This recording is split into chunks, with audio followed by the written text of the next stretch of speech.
So guys, don't worry, my image will not be in the way during gameplay. Mastering the Great Plateau. Huge head start to your game. New players, you can do this stuff. Veterans, you're in for a little bit of a treat here. If you're a DLC user, there's some extra goodies, not gonna lie. But if you're a non-DLC user, you're gonna feel very overpowered right off the Great Plateau. So anyway guys, yeah, huge head start right off the Great Plateau for DLC and non-DLC users alike. So before I get into this, if you wouldn't mind taking a moment to like, share, subscribe, and comment, those things are always appreciated.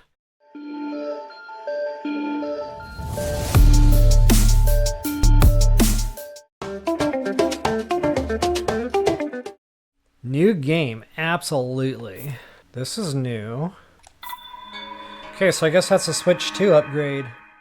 Really cool start to a video game. I was cracking open my eyes. No memory. You have no idea what's going on. You wake up in this blue bath. Breath of the Wild is very minimally invasive on cutscene stuff. Bare minimum. Alright guys, so go ahead and grab your Sheikah slate. This is going to be your PDA. That is a Sheikah slate. Apparently they had digital devices. So hopefully this remake, it'll be as good if not better. Because guys, we're going to do things a little bit differently. I was trying to consider the non-DLC users. I'm like, okay, how can I arm up, suit up, and eat up right off the Great Plateau without having the Phantom Ganon armor? And guys, I found it. I got a solid path forward. It's going to be amazing. Okay, so for you new folks, go ahead and don this. You got 2 defense rating now. That's the armor rating down there right underneath where it says old shirt on the bottom right. And that number is going to keep going up. Right here on the Great Plateau, we'll get some pants. And we'll put on some different pants, and those pants will double our defense rating. That will show you the way. So I keep talking about mastering the Great Plateau and just getting a real big head start to the game. Guys, there's so much to cover. Like, my brains are literally exploding right now trying to think of it all at once. But the main thing I want to talk about right now, so there's a hidden stat that drives things like silver enemies, weapon drops, weapon bonuses, weapon leveling. Pretty much everything hinges around this hidden stat. I call it KO credit, you know, kill credit. It is definitely a thing. It is definitely embedded in the game. And somebody actually just reached out to me recently on email and said, yeah, it's more known now. In fact, somebody did some data mining in their spreadsheets about this whole thing out. I haven't personally had time to go, you know, track those down yet, but that is a pretty cool thing that, you know, it's becoming more known. But yeah, guys, that hidden stat, that KO credit, the reason that's so important is because you want the good weapons. It levels the weapons, so some of these weapons are going to be fixed. You're going to find a crappy weapon in a chest, and it's going to be that way the whole game. Most of the weapons you're going to come into contact with, whether it be in a chest or held by an enemy, is going to be on a leveling system. And that KO credit I was talking about, that drives that leveling system. So real soon here, right off the Great Plateau, guys, we're going to get the bone system. DLC users, you're going to get that right away. Non-DLC users, there's going to be another video or 2 in there somewhere, but we're going to get you the exact same thing. Once we go get that, guys, it's hunt time. You're going to be killing Lionels with ease. Lots of Lionels. I found a couple more Dragon Bow Moblin Clubs we'll be getting real early. And look at that. I'm talking, getting excited, not paying attention. You guys just saw that beetle fly away. For you new users, walk around here kind of slow. Reason being is you can actually... I scared him away too. Or that might have been wildlife that scared them away. I'm not really sure now. But anyway, yeah, you can walk painfully slowly here, and you can scoop up insects. It's kind of like stealth. Only we don't have the stealth clothing yet, so for right now, we just gotta walk painfully slowly. But guys, these beetles are important, and I really wish I didn't let any get away, because I'm going to make some attack power elixirs with those. But as you can see, there's still quite a few left here. I didn't quite scare them all away. Not only that, you might find a hightail lizard or 2. They might be on a tree, they might be on the floor, and they kind of look like a branch. And it's holding real still, of course, right up until you walk right up on the thing. So yeah, getting back to KO credit, guys, leveling system, that also levels the enemies. And every time you see an enemy bump, you're also going to get a weapons bump. It might be a new weapon, so a knight's weapon might turn to a royal weapon.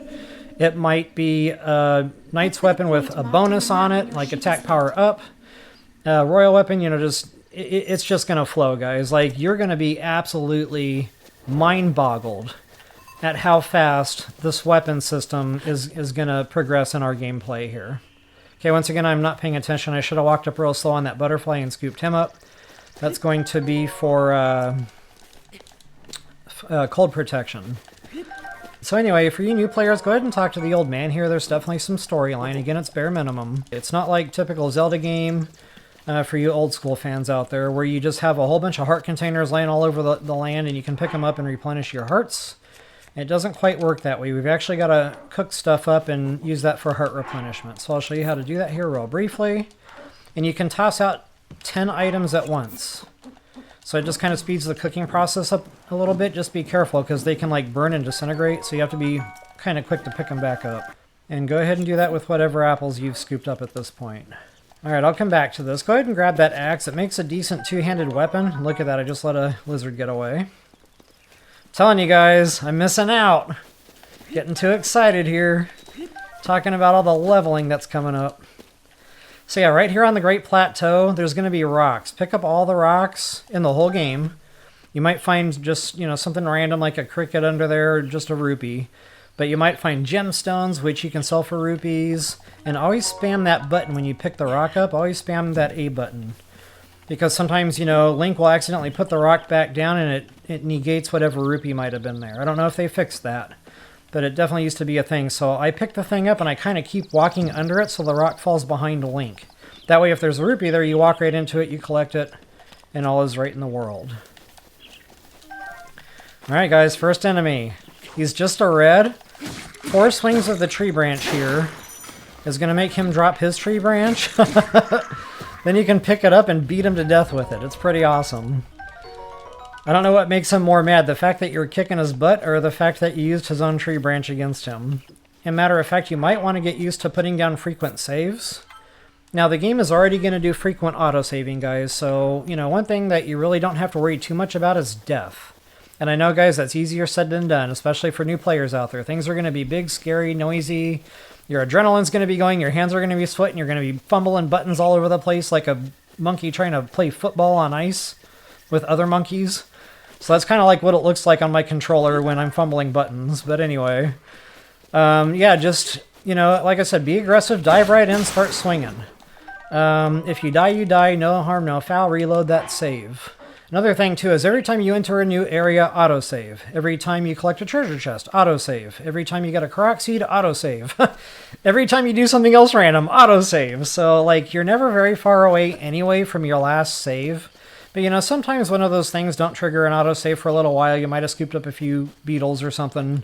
So I just always recommend putting down that hard save. Alright guys, so that's pretty much my spiel for now on the leveling system. And for new folks, this might sound overwhelming. Don't worry, I'm going to walk you guys through all this stuff. We're going to do it one stage at a time. Right now we're just, you know, focused on mastering the Great Plateau. Alright guys, so getting back... Oh, Sneak Strike. Well, never mind, it's too late now. Now he's going to have a better weapon. That's stronger. So yeah, we definitely want to, you know, go ahead and start that weapon progression right now. Anytime you see a Decayed Guardian, always spam A right up next to it. You should get a free monster part. And guys, these are important, so make sure you're collecting those. Pretty much everything the game gives you, take a moment to collect it all, guys. Even apples, everything sells. Everything has a value. A lot of this stuff is used for super suit upgrading. So just collect every single thing the game gives you. Alright, so anyway, we don't really have a map yet. And you might have noticed that that voice kicked in there and it said, check your Sheikah slate. So go ahead and push the minus button. And that should show you your map here where we're heading. I'm not going to go straight there just yet. We're going to kind of break off, go up to the right here just for a moment. We're going to go up toward this cathedral ruin. There's some more goodies in there, guys. And speaking of weapon upgrades, there's soldiers. So there's a progression of weapons. We start out at Travelers, or monster equivalents of Travelers, which is kind of what I'm holding. And then from Travelers, it goes to Soldiers. So we're going to be getting Soldiers weapons here in just a moment. It's going to start with a bow up there on top of the cathedral. But there's also a couple of Soldiers broadswords, which are super powerful. It's triple the attack power of the Soldier's broadsword. Or the Traveler's sword, excuse me. Getting back to, you know, progression, we got better armor, guys. There it is. Now notice that number just jumped from 2 to 4. Booyah. So yeah, absolutely going to go ahead and progress. You threw that barrel halfway across Hyrule. Alright, always take the time, too, to sort your inventory. Keep your inventory sorted. because the thing to the right, if you have more than one, is going to be the one that you've already put, you know, more use on. So it's closer to breakage. So we're just going to follow this walkway up again, kind of heading toward the cathedral here. There's really not much in this little cubby. Maybe insect flying around. I can't really tell. Yep, that was a butterfly. So I'm going to try to show you the butterfly now. And again, these are important. I'm not going to scoop up every little one, but I need to get a few at least so I can demonstrate how to cook the elixirs. And also, you know, of course I'm going to need my own cold protection too when we get up into the snow biome. So yeah, just go ahead and follow the path on up. We got more guardian parts coming up. And guys, there's to-dos here in the lake, but we're going to wait until we get our bombs and stuff after we get through all the shrines. So I'm just going to kind of do an accelerated lap around the Great Plateau for right now. Getting all 4 shrines, getting all the superpowers unlocked. Once we get all the superpowers unlocked, we'll get the paraglider. And then that really opens up the Great Plateau for, you know, finalized looting, farming, collecting treasure chests, other stuff that would have otherwise been accessible or hard to get to, especially for newer players.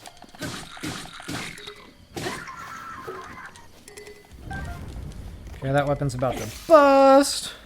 Go ahead and go on into the cathedral. Immediately to the right, we're going to get our first bow and arrows.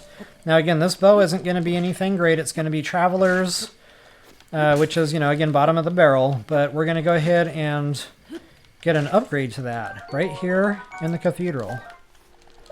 So yeah, I broke all the pots, got some free arrows. There's our Traveler's bow, bye-bye. Alright, once that's done, go ahead and make mental note of the goddess statue here.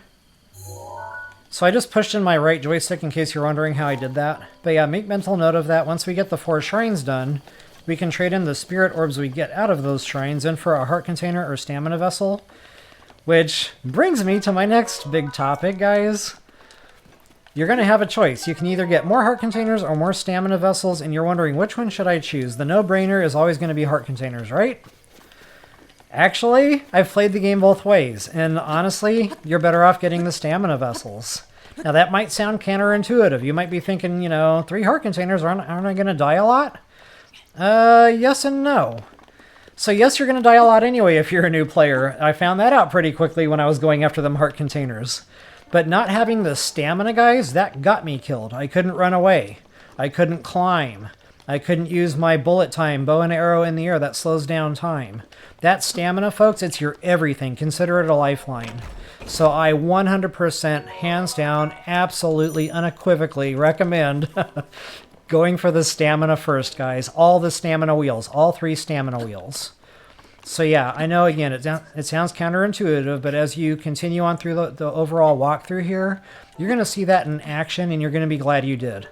Not only that, when we get out on some of these monster hunts I keep talking about, folks, you're going to absolutely need that stamina for combat. So what do you do about the 3 heart containers? I know, that's a concern. Don't worry. We're going to the rainforest first, guys. Just like in my first video series. Rainforest first. Absolutely, hands down, unequivocally recommend rainforest first. Reason being, you can get meals cooked up and lots of them that give you just tons and tons and tons of extra heart containers. So folks, your heart containers are never going to be a problem. Where do you even start? The rainforest has it all. Stamina, attack power meals, the heart meals that I just talked about, super suit stuff, weapons, armor, royal weapons, everything juicy. Rupees, especially for you non-DLC users, guys, you're going to need rupees. The super suits are not cheap. We're going to go to Kakri, go get a stealth suit. Then we're going to go out right out to Gerudo, and we're going to get what the game calls the Radiant suit, which I call the Bone suit. So either way, guys, we're going to have that bone system. And I keep talking about this system, guys. I'm going to get more to that later on. But basically, the system is just all of it. It's the meal you eat in conjunction with the weapon you choose, in conjunction with the super suit you choose, in conjunction with the enemy type you're killing. It all plays in, it all factors in. So I've got that down to a real science. And again, I'm going to walk you guys through all that as we go here. But for right now, let's have a little bit of fun with some combat. Now, guys, right now, we've just been kind of running up to enemies, swinging our weapon, you know, it's been a lot of fun. But from now on, we're going to be a little bit more strategic because there's going to be multiples. So there's going to be some multiples up there. Archers plus a bad guy with a shield. He's a little different. A couple of guys right down below here. Now there's a mechanic in the game. You can get some airtime. Take out that bow with that right trigger. But notice this chews up stamina. So right now with one stamina ring, that's not a lot of time in the air. So I might be able to kill one of these guys with 2 headshots, but that would be about it with the amount of stamina I have. So that's just another reason, guys, to get that stamina early game. Absolutely.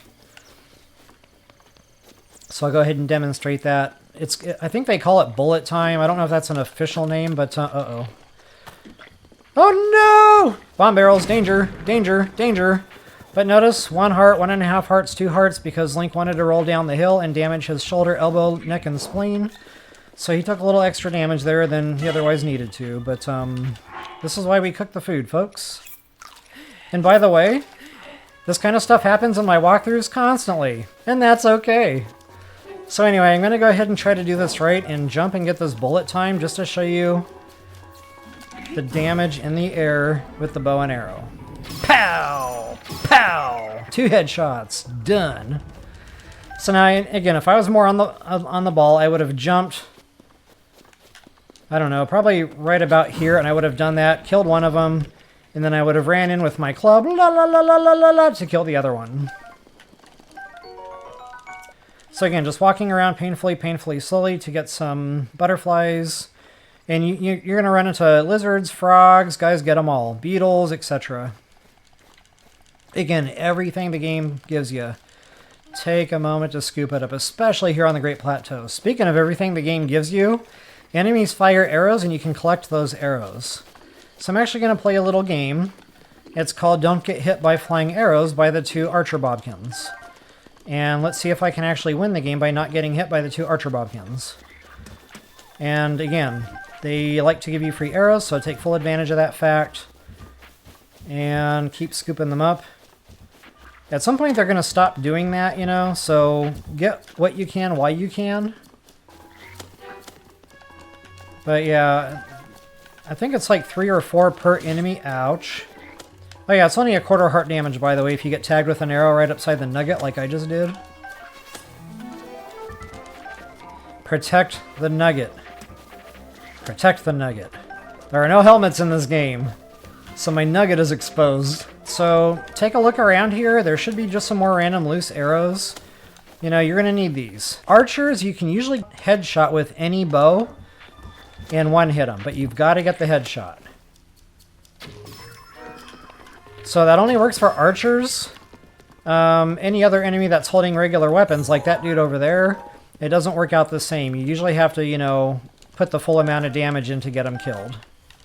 But the good thing about headshots, when you're doing bullet time, or any other for that matter, just any old headshot with bow and arrow, it does double damage. So that's not a bad deal. Okay, let me see if I can get this right this time. Yeah, those headshots are absolutely double damage.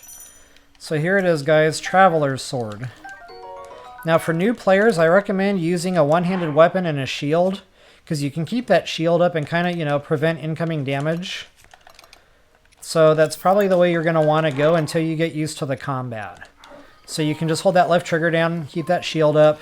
You can, you know, have a little bit of protection while you're also wielding your weapons. Spears and claymores don't exactly give you that luxury. Here we have arrived at our first spot on our map here. Hope you guys are enjoying it so far. If you wouldn't mind taking a moment to like, share, subscribe, and comment, I would really appreciate that. Nobody can tell I'm super excited right now, I'm sure. Alright guys, so be careful. That is an insta-death if you were to fall off this sucker. But good thing you have an autosave there, so just, you know, give it another try. If the worst happens there. Whoops. And once again, we're going to make contact with the old man. So this is it, guys. This is kind of like what unlocks our mission here to go get the shrines.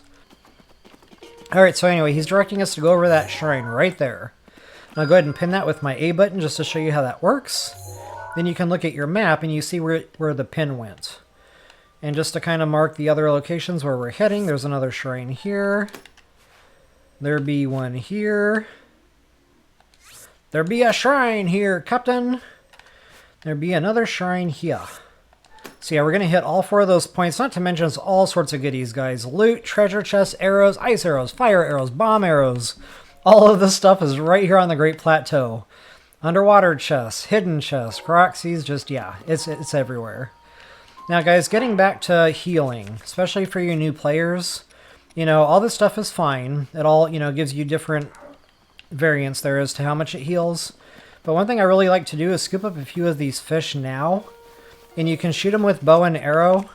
And I just like to use a burner bow for that. Just be aware you're not going to get the arrows back. So that's one way to do it. You can also plop yourself in water here and just dash and spam the A button while you're dashing, and you can get them that way too. The bad thing is if you're not aimed right, you're not going to, you know, run into them, and then you won't be able to pick them up.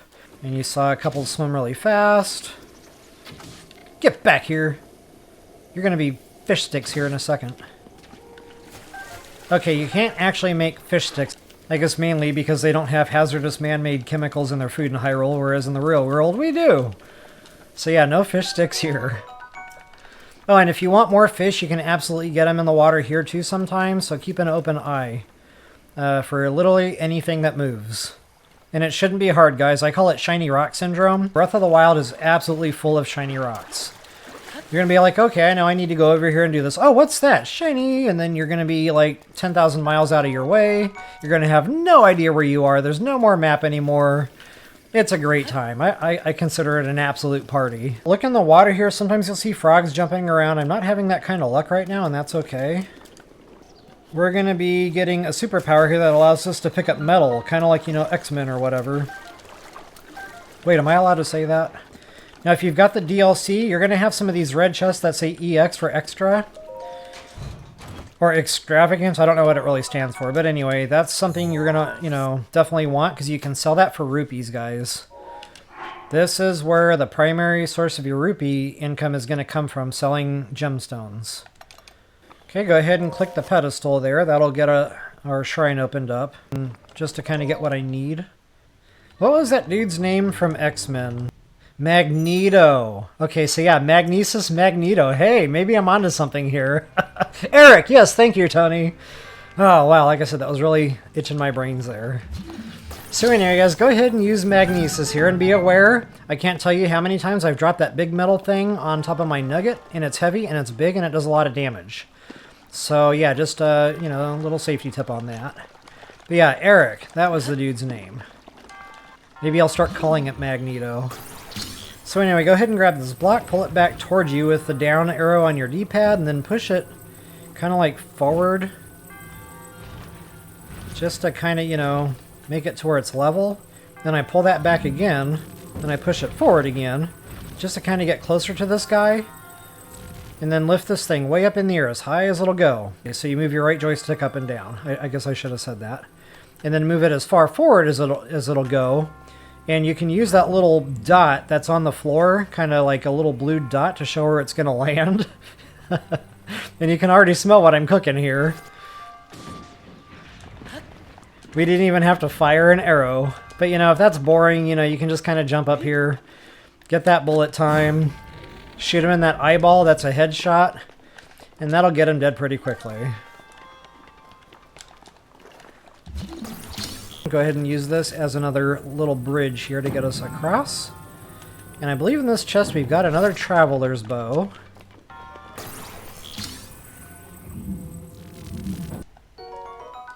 I said Larry.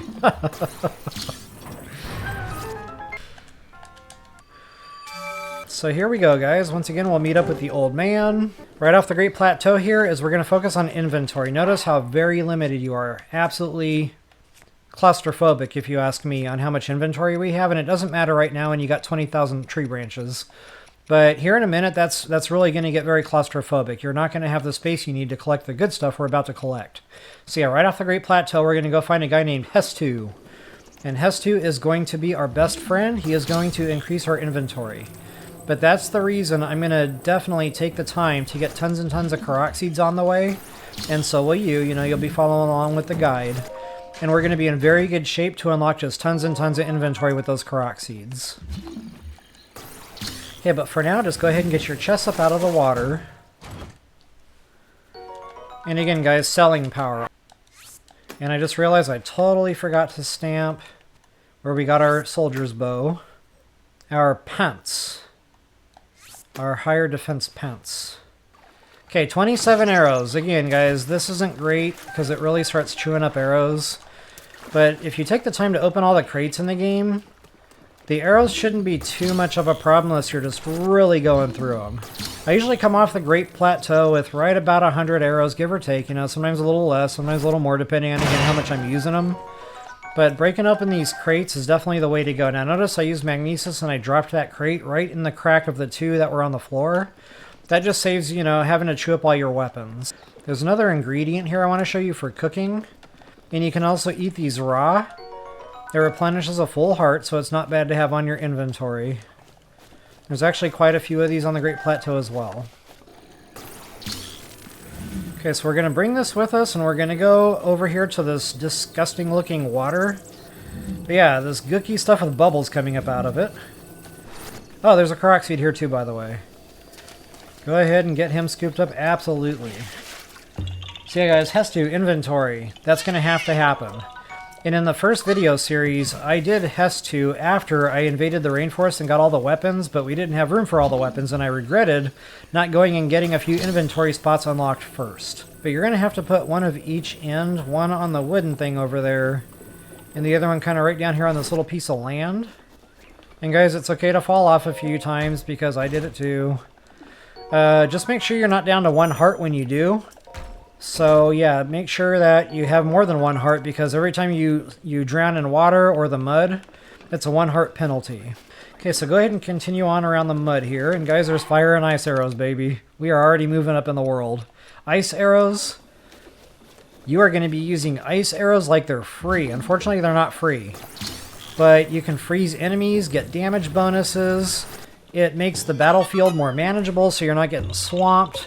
Just ice arrows, ice arrows, ice arrows. If I can buy them, I buy them. I always prioritize my ice arrows. We're going to move over here where these trees are. And guys, again, walk kind of slow. Sometimes there's a beetle here you can scoop up.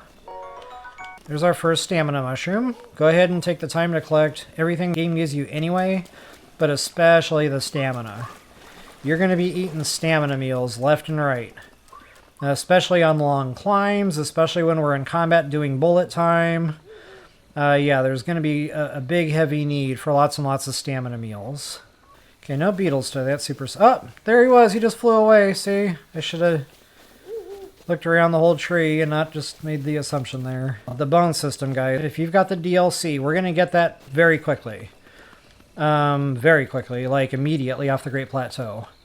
If you're a non-DLC user, we're still going to get it, but there's a little bit we have to do before we can quite get our hands on it. And that's okay. It's not going to take much longer.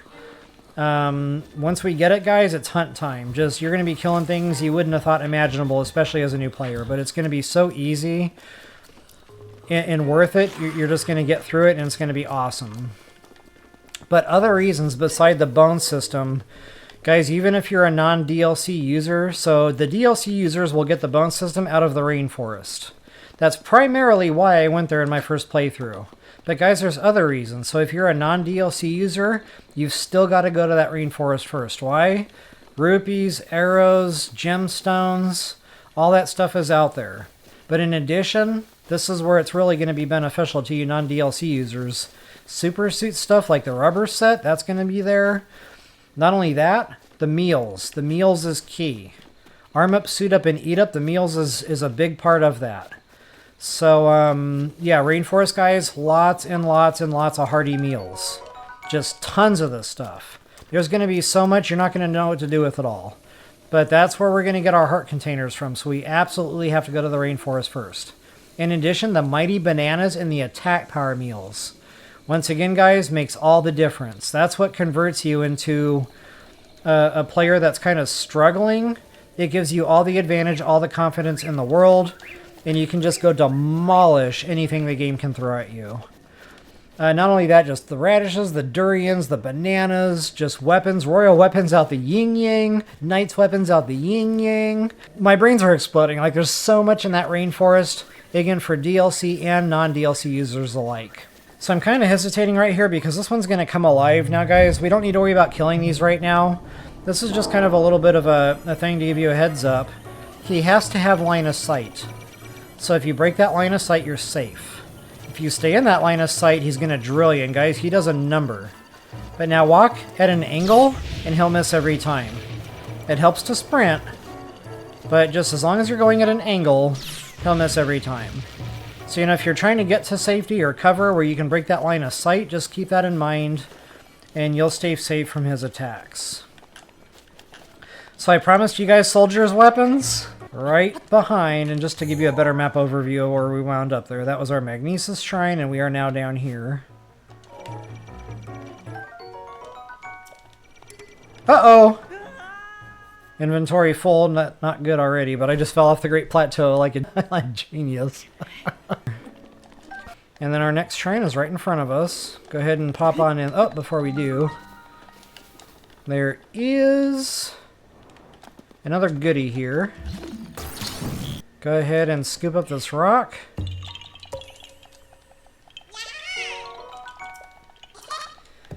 And go ahead and, you know, make sure that you punish the croc for hiding. And you might have some stall monsters pop up. Go ahead and ignore them for now. Just go ahead and pop them in the bomb shrine. I love the bombs in Breath of the Wild. Limitless. They regen. There's a little bit of a cooldown. It's not terrible. Once we get the Sheikah Slate upgraded, it'll be like nothing. And speaking of other things that we're going to do, guys, Sheikah Slate upgrades. We're going to get you the monster parts that you need to do that. And it's a little bit intimidating for new players because you get to hunt no, and they're telling you you need like 3 ancient cores, 3 ancient screws, 3 ancient shafts, and you're like, whoa. Then you go online for some help, and they're like, oh, you got to go kill guardians. Nobody wants to do that. Not on their first playthrough. And guys, I'm going to show you how to scoop those up without having to worry about all that. It's actually right along our route, you know, so no harm, no foul. We're going to get that all squared away. I have missed my bombs in Breath of the Wild so much. Okay, and you've got 2 of them. Okay, now this is a good 2-handed swinging weapon. And this is usually my go-to attack for the Claymore. So while you're holding down the attack button, the Y button, you have to kind of like roll your thumb down to the B button to cancel that. It feels a bit awkward. It takes some getting used to, but again, it really saves the weapon damage.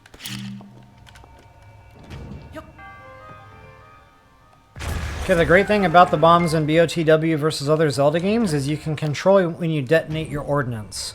So you can set the bomb down, you can walk away, you can go have a little picnic with Zelda, whatever you want to do. And then when the timing's right, you can explode. So this is just kind of showing you the mechanics here, so don't worry about that orb. What we need to do is stand over here on this concrete launcher thingy and get over here to the other side. And that ball is basically giving you a clue that you need to use the round bombs here to get out of the shrine. So as soon as that concrete launcher thingy goes back down, we should be able to see the bomb get launched.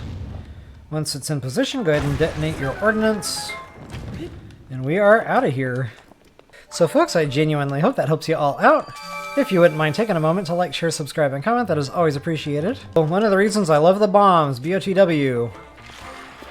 Limitless, endless, never-ending. I'm going to go ahead and get these guys kind of close to each other. Oh yeah, by the way, don't blow yourselves up. That hurts, and that hurts a lot. And I speak from personal experience. Bombs hurt a lot, especially after we get them upgraded. Then they really hurt. We should have a counter going for how many times I blow myself up with bombs, because I promise it's going to happen. I cannot guarantee many things in this world, but I can guarantee I will blow myself up with bombs repeatedly throughout this walkthrough series. And that's okay. Alright guys, so we got an EX chest. Go ahead and stamp that sucker. And bombs will also give you access to things that are, you know, blocked by boulders, just like I showed you there. And we're going to have another guardian waking up, and that's okay. Don't forget to get your free monster parts here as you're running for your life, screaming and trying to stay safe. Oh, a bat. That's good. I needed his monster parts. So yeah, you can use the bombs for the bats too. And again, all this just saves on the wear and tear on your weapons. Okay, but again, guys, take a moment, collect everything the game gives you. So even though this thing is big, scary, and the music gives you genuine anxiety, it's worth it. Papa needs the monster pots. It needs them verzies bad. Just to show you on the map where we're heading, we're going to take out this bad boy nest. It's not terrible. We'll kind of do it systematically here. Okay, go ahead and get your amber. Loving it. And I'm not sure if there's any more guardians that I can scoop up. There might be one or two. Worth it! Alright, moving on from here, I'm going to definitely start heading over toward my quest marker. But guys, there's other goodies, like this lake. I mentioned, you know, right after we awoke or whatever, there's some stuff to do there. Now that we got the bombs, we can actually access that stuff. We'll go ahead and take out this bad boy nest on the way. Again, trying to think of a good flow here. But yeah, we'll do this strategically so that we can stay relatively safe.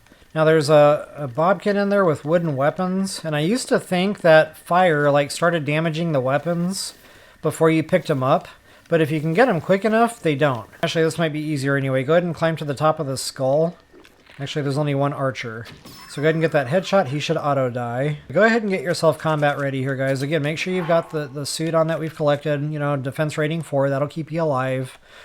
Always, always, always drop that hard save just in case things go horribly, horribly wrong. See, I'll definitely bump up my attack power here. We got these weapons for a reason, guys. Don't be shy. Use the weapons. I had a real bad habit of weapon hoarding on my first playthrough, and guys, I gotta tell you, I got all the way to Ganon, killed Ganon, and I had an inventory completely full of amazing weapons. Uh-oh, I didn't mean to do that. Stand by. No, I'm not perfect dodging in this game. Wow, flashbacks from TOTK. So anyway, this blue, you know, he takes a few swats. You saw that red died. One hitter quitter, guys. This soldier's broadsword, one hitter quitter. But yeah, just go ahead and lure them out, you know, one at a time. The guy with the arrows, with the bow should stay in there, which is awesome. So lock on, hold your left trigger down. That puts your shield up too, by the way. And then when, you know, he goes to attack you, you can just kind of move out of the way and go in swinging. Now, if he puts his shield up, you can't damage him. So you really just kind of got to wait for him to stop swinging and yell at you, and then you can smack him in the face.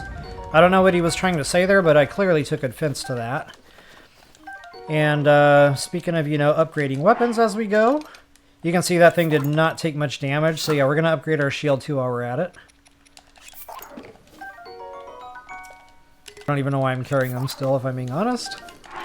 So there it is, guys. That is the soldier's equivalent in the monster world to the soldier's weapons. This is what I tried to do before. But wow, he saw me quick. Well, it's not working out. There we go. And that's a lower grade bow. If I had used the soldier's bow, I would have killed him pretty quickly. But again, it's not terrible. It's manageable. So even new players, you know, I would still give that a go. But again, if it's nerve-wracking, you know, the music's pumping, your adrenaline's rushing, the anxiety's kicking through the roof, you know, just reload that save, go off, do other things, come back, try it again later. Sometimes if you find coming back to it later, you're a little bit better prepared, you're not quite as nervous, and it sure beats, you know, getting frustrated. All right, so from here, we're going to head toward this lake. Right over here. So this little funny-looking rock that jets out over the water, that's what we're looking for. And again, here's another thing. Since we got bombs, guys, you don't have to use bow and arrow anymore for fishing. You can just lob a bomb onto the water, just like your uncle used to show you back in the day when sticks of dynamite weren't so hard to come by. I can neither confirm nor deny whether or not I ever took any part in that type of activity in my life. Okay, so from here, just go ahead and dive by pressing the jump button one time. Bullseye, baby. Alright, I'm going to swim over this way first. Oh, and by the way, getting back to 1 heart penalties in water and mud. Guys, I'm going to do that, but that's by design. I'm totally okay with sacrificing 1 heart so I can get back up topside there, you know, and then jump back down here into the water and do more fishing. So, you know, to me, it's just part of my strategy. I'll cook an extra apple or 2 if I need to, happily, to make sure I can do whatever farming or looting that I need to do throughout my gameplay. There is another weapon hiding up here. It's not going to last long. but it's got decent damage. You know, of course, it's not the soldier's weapon, but it pumps out a little more than the traveler sword for sure. Go ahead and blow that wall up. Opal, baby, that's selling power. That's rupees right there. And so yeah, the summer wing butterflies are only going to go so far. There's going to be spicy peppers. In real life, I do not eat spicy peppers. I've taken dares I've regretted, and I will never do it again. Spicy peppers are not my friend. But here in TOTK, what game are we playing again? Here in BOTW, spicy peppers are absolutely your friend. Alright guys, so I'm going to go ahead and bump up that attack power as I was talking about earlier. We might as well. There's going to be more where that came from. Okay, now we got 2 of them. This isn't great. But again, they're one-hitter quitters. So even if they connect with you, even if they do a little damage, it's not catastrophic. Okay, if you want the spear, grab the spear. I don't use the spear. And I use this to open things that aren't, you know, convenient to just bust open by throwing up against a wall or something. So yeah, there they are, guys. There's those spicy peppers. Now I'm going to walk kind of slow around these trees and see if there's a beetle or a lizard nearby. Once we get the stealth suit out of Kakariko, or the Ganon suit for you DLC users, the insects won't be a problem anymore, or the critters for that matter. Things like frogs, lizards, beetles, butterflies, etc. You can just kind of walk right up to it, scoop it up. It doesn't fly away because you have full stealth running. Alright guys, from here I'm going to invade the snow biome just briefly, and this is for cooking. And this is for some more looting. So now right now we don't have any cold protection. You can carry in a lit torch, I think that helps a little. But what I'm going to do is light this, and that'll keep us warm.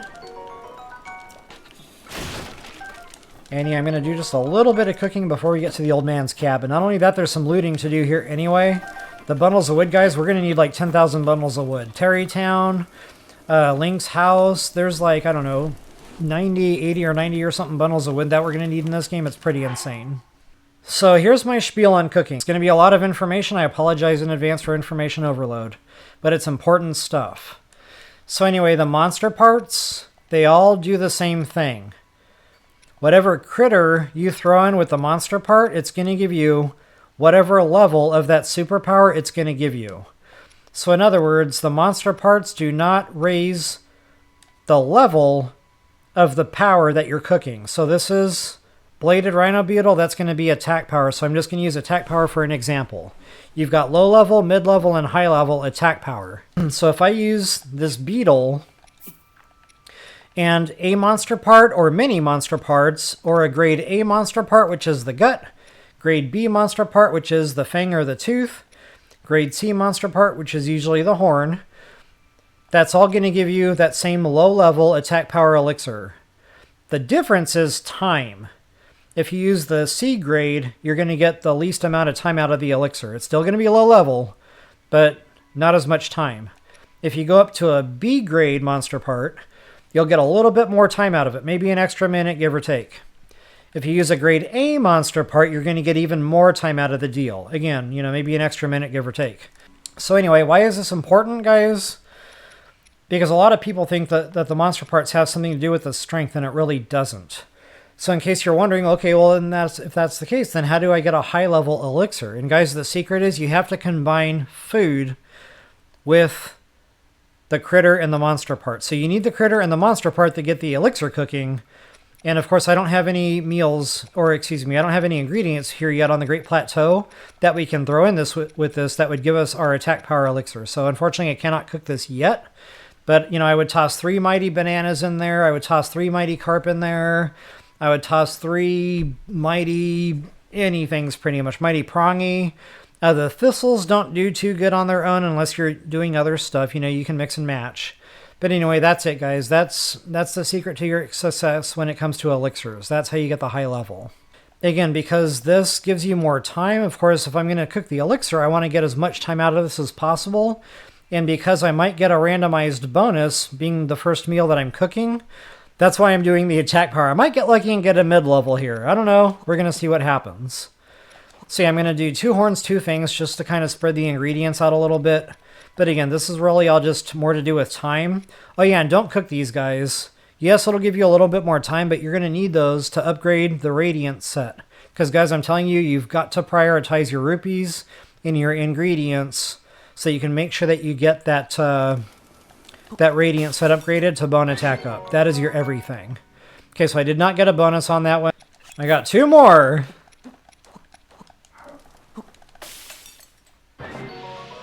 There it is. Booyah, baby. Mid-level attack power. All right.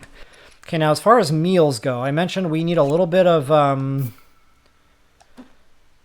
So these give you 2.5 minutes each. I'm going to throw 2 in for 5 minutes, and that'll get me through this little area here that I'm in right now. Actually, I shouldn't even need that much time. I'll just toss 1 in for a quick 2.5 minute meal. And then, yeah, guys, getting back to what I was saying about elixirs. So we can toss that in there. You know, for a little bit more time, I use the B grade. And then you can add the food in alongside with that. You just have to make sure that you match the superpower. So all this is going to be cold protection. You know, the spicy pepper, the butterfly, it's all the same superpower. So you can absolutely do that. And I can make a nice, long-lasting cold protection elixir now. So just to show you what we cooked up there with just minimal ingredients, I've got 1 to get me through this little quick spot. In fact, I'll eat that right now. I've got 1 and 2, depending on the situation. You know, I'll either eat the longer one or the shorter one. Just gives me a little bit of wiggle room, a little bit of options as I go about my business here on the Great Plateau. And more campfires there if you so desire. But yeah, guys, go ahead and turn on your Magnesis. You'll see a couple more goodies here. Go ahead and take the time to scoop those up. Amber's loving it. That is definitely selling power. Because again, this is going to help me open stuff quickly, crates, etc. Okay, we got 1 more nice little hidden chest over here.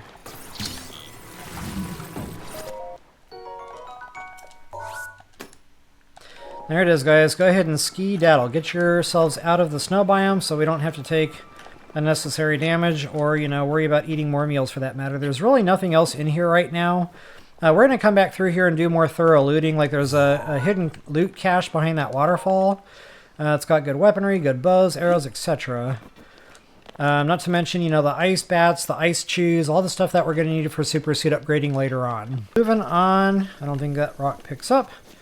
Again, try to walk kind of slow because you might find some lizards, etc. out here on these trees or on the floor. And again, sometimes on the floor they look like twigs or sticks or branches. And I'll try to point them out as I see them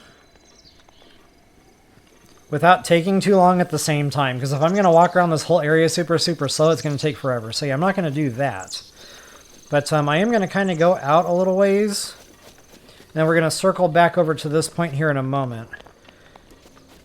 But the reason I'm going to go out a little ways... Oh yeah, you can kill squirrels for acorns. That's just another thing you can roast up, you know, to help you with your heart replenishment if needed. Yeah, you can usually see the stuff from a little bit of a distance, but again, you have to be able to see the things. Fortunately, if I want to see the backside of the trees, I would have to get myself in a position, turn around, look. And I don't want to take all day doing this. I'm just going to try to hopefully find you guys some quick stuff. Just not working out so far for me. Oh, lizard. Okay, so another awesome thing about the lizards. You can bomb them.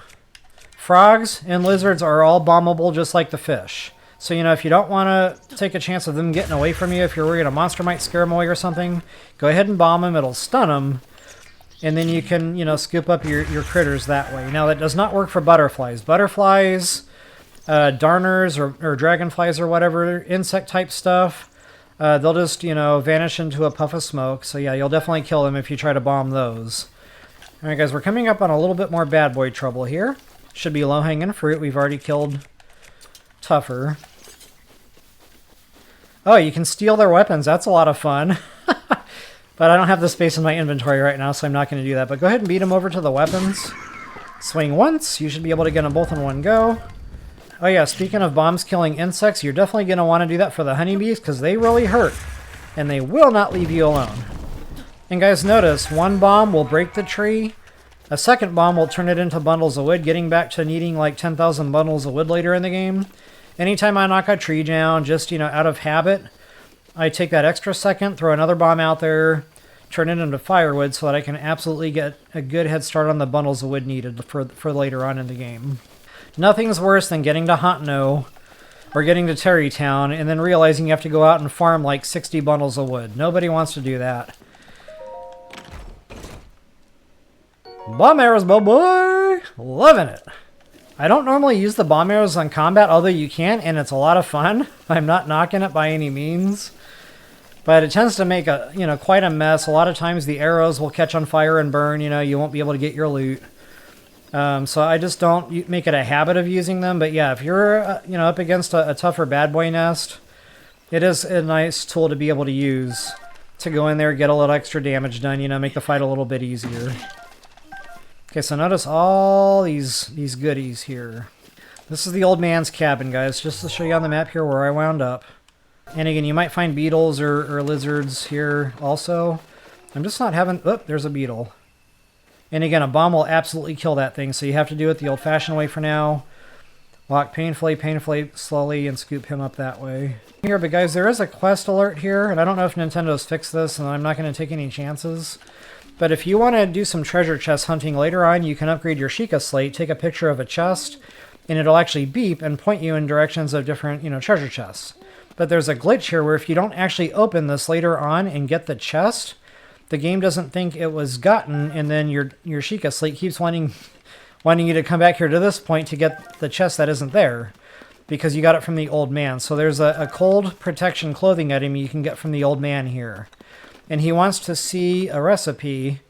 You have to throw in a piece of meat and a spicy pepper. That makes spicy meat something or other.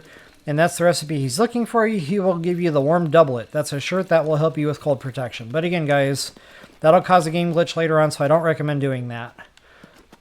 There's an axe here, which I really don't need right now, but just make mental note it's there. And I'm going to do some more cooking, but not until I get some more stamina ingredients here.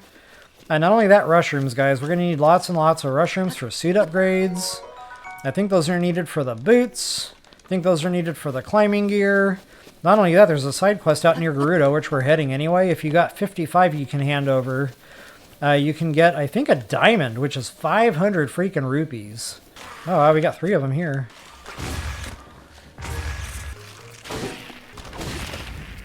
Okay, I really didn't feel like waiting for bombs to regen and all that, so I just kind of wanted the monster parts real quick. Again, guys, everything sells, but the monster parts I wouldn't sell for rupees yet. We're going to be selling those later on for monster coin currency. There's a store later on called the Fang and Bone, and you're going to want monster parts like that, and tons of them, so that you can sell those off, get your monster money. Alright guys, we're coming up on another monster nest, but again, I want my mushrooms. And I'm going to go ahead and headshot him. Hopefully I can kind of squeeze in here closer where he doesn't see me. Excellent. This way the other ones don't get alerted, and I'm going to try to show you guys sneak striking. If they'll cooperate, but if not, it's just like the other monster nests I showed you. Run over toward the weapons, wait till they all come to you, swing your sword. You should be able to get them all in one go.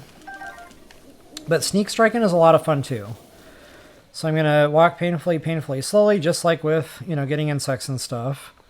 The toughest part about sneak striking is sometimes there's loose weapons and stuff laying around, and you won't get the icon for sneak strike. It'll say, like, pick up or something. So yeah, it can be kind of tough to do this sometimes, depending on how congested the battlefield is. Actually, this should do the job. Haha! I might as well just go ahead and finish this out, since I started. Okay, so definitely, if you're not jiving with the combat just yet, especially for you beginners out there, that's another option. Just wait for nighttime, do your sneak striking, and you'll be good to go. There's a weapon in that chest that's actually pretty decent. It's a spear, a throwing spear, and I don't actually throw it. No. I use it just like a normal spear, but it's got decent attack damage. The thing I like the spears is it keeps things at a distance. So even though you can't pull your shield out, you're kind of at arm's length and you're relatively safe. Alright guys, go ahead and break another bomb out here. Now there's another hidden beehive. And a hidden treasure chest. Booyah. Alright guys, now we're going to do some real cooking. So, where we're going, as a matter of fact, we can kind of see it now. Yeah, you're going to need some stamina to make sure you can get up there safely. Now I'm going to show you how to climb it without hopefully having to eat any stamina at all. And that would be the way to go. Oh, by the way, evening and early morning hours, you'll see fireflies. Again, walk painfully slowly. But guys, you're going to need these for super suit upgrades. We're going to get that stealth set out of Kakariko. And you're going to need the fireflies to upgrade that. Oh, check that out. Oh, you can also use bow and arrow too. Like if you're afraid the bomb, you're too far away for the bomb, you can do just like the fishing and you can arrow the frogs and lizards also. Oh wow, it's like Christmas. Anytime I do any kind of cooking, I always drop a hard save. Why? Because you might make a boo-boo and realize you made a terrible mistake and you can't get your ingredients back. So drop that hard save. This way, if you make a boo-boo, you can just reload, save, give it another go. So anyway, guys, yeah, stamina meals. I always have at least, at bare minimum, 5, where I just toss 1 mushroom in. Now, you might be thinking, 1 mushroom? That ain't going to get you very far. You're right, it doesn't, and that's not the point of it. The point of what I call the sliver meals, and I call them sliver meals because you get just this little teeny tiny sliver of stamina, is because on that really tough climb, you got all the way up there, but you're just not quite at the top, and you're out of stam. What do? Well, you eat a sliver meal, and then you can get to the top. Pretty soon we're going to be going to the Lake Hylia, and you're going to get some fish down there that will give you a full wheel. And we're going to go horse catching, guys. That's another thing we're going to be doing right off the Great Plateau here. We're going to get a 5-star speedster horse. Absolutely opens up the game to DLC and non-DLC users alike. But yeah, we're going to need stamina for that. So yeah, for right now, I'm just going to use the mushrooms for kind of like just, quick, tight recharges for now.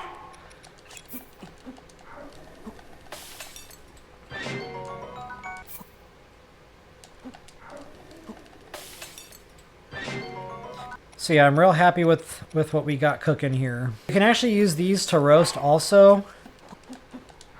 Just make sure that you have an arrow icon there. You can toss them next to the fire and they should all catch. Fry up some of these fish. And again, you can toss 10 out at a time.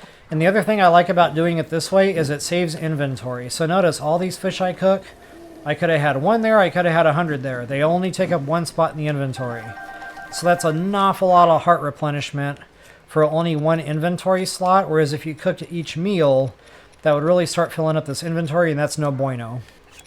Matter of fact, maybe I'll do 1 more elixir just to see what kind of luck I have.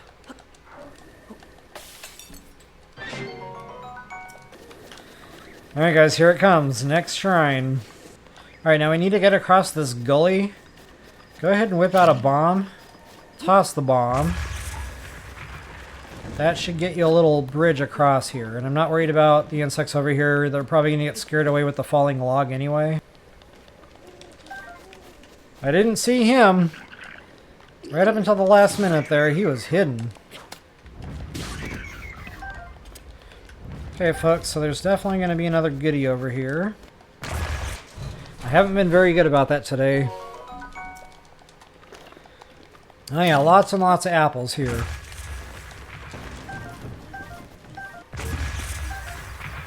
Alright guys, here starts our climb. I would recommend putting a hard save down here. Just in case you fall off and die, because it's usually insta-death. It's quite a height. But just try to line yourself up to these ledges, and you can usually jump up there with minimal effort. So that one, 3 jumps got us up without even running out. I do want that mushroom. Again, we're going to need those. So I'll kind of, skirt the area here just a little bit. And then I'm going to work my way back over to the right.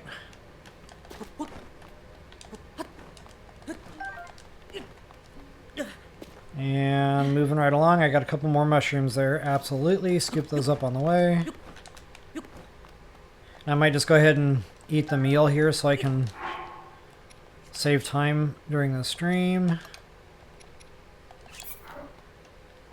Whoops, I actually meant to hit A while I was jumping there.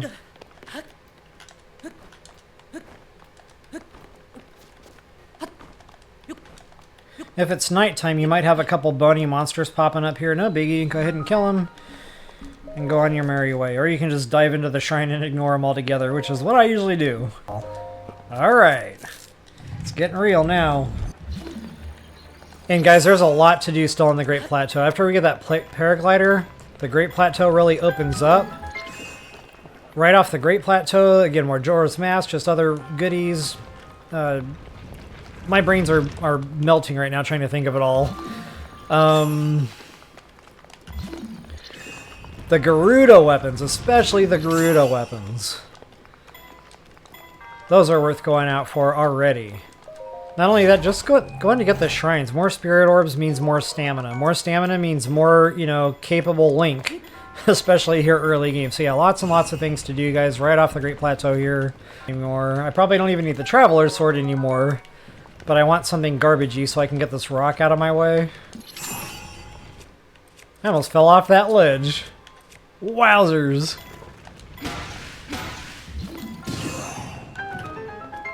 Alright. With that, we are out of here. So folks, I genuinely hope that helps you all out. If you wouldn't mind taking a moment to like, share, subscribe, and comment, I would absolutely appreciate that. One more shrine, folks.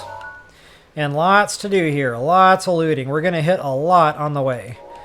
And I like to go ahead and do my climb right here by the shrine. For one, it's doable just by jumping on up. And guys, because I did not get the warm doublet, this is where I'm going to eat my cold protection. I'm going to take out that good long-lasting one here. You only need low level, thankfully. High level, that'll be later game areas. But here on the Great Plateau, it's all low level on the cold protection need. And getting back to, you know, things burning that I don't want to burn, like arrows and such. I don't want those bomb barrels exploding, so I'm going to do a little bit of la la la la la, run in, you know, guns a-blazing. Hopefully they don't throw a bomb barrel at me. Maybe I'll get all three? Ah! Barely! Okay, got another chest. Oh yeah, and I'll zoom in that map a little bit better for y'all on these map shots. Sorry about that. Alright, from here I'm going to do a little bit more climbing. And there's a blue bobkin coming up, guys, so we're definitely going to want to be armed up for that fist fight. Because he's got a tough weapon, so make sure you've got a good shield out. Make sure you've got a good weapon out. Matter of fact, we can get a little bit of bullet time. That'll get him stunned. He might even, you know, drop his weapons if we're lucky. So I'm going to get kind of close to him where he can't see me. I'm going to jump up here and let Stam recharge.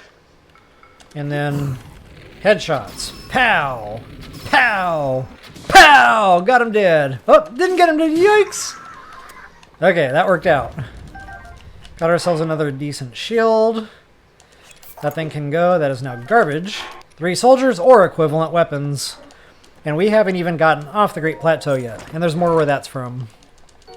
It's a beautiful day in the neighborhood. BOTW style. Loving every minute of this. I cannot tell you how much I'm enjoying this game.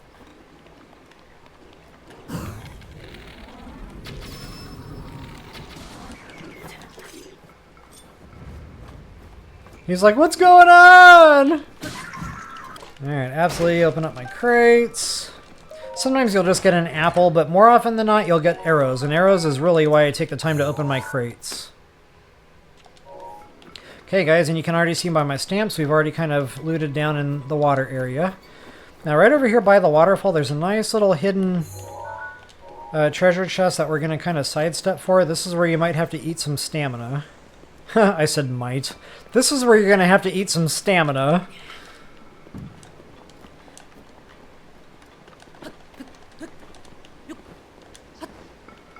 And I always get one final jump. It just gives you extra distance in your climbs and stuff. You just got to be quick to open up your menu, you know, and eat more stam.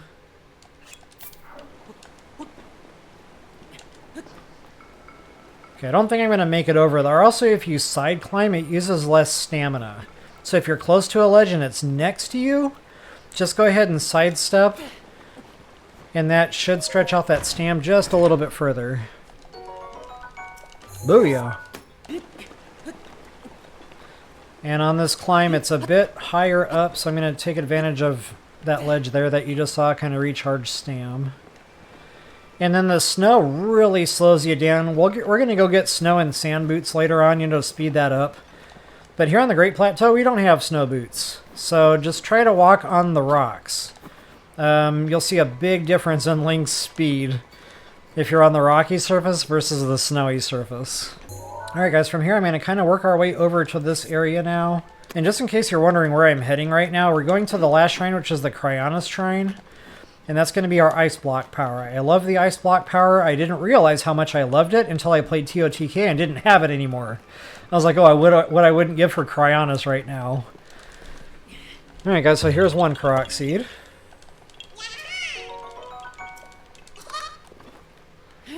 Alright, just to show you where we wound up there, kind of right by my pin.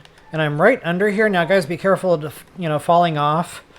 Again with that 1 heart penalty, which you saw me, actually demonstrate in real life, which was awesome.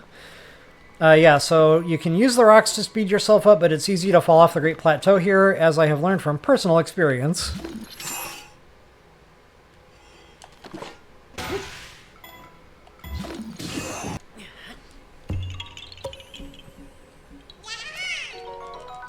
And actually, I forgot to point out there's a bow with a chest hidden up there by that stasis shrine.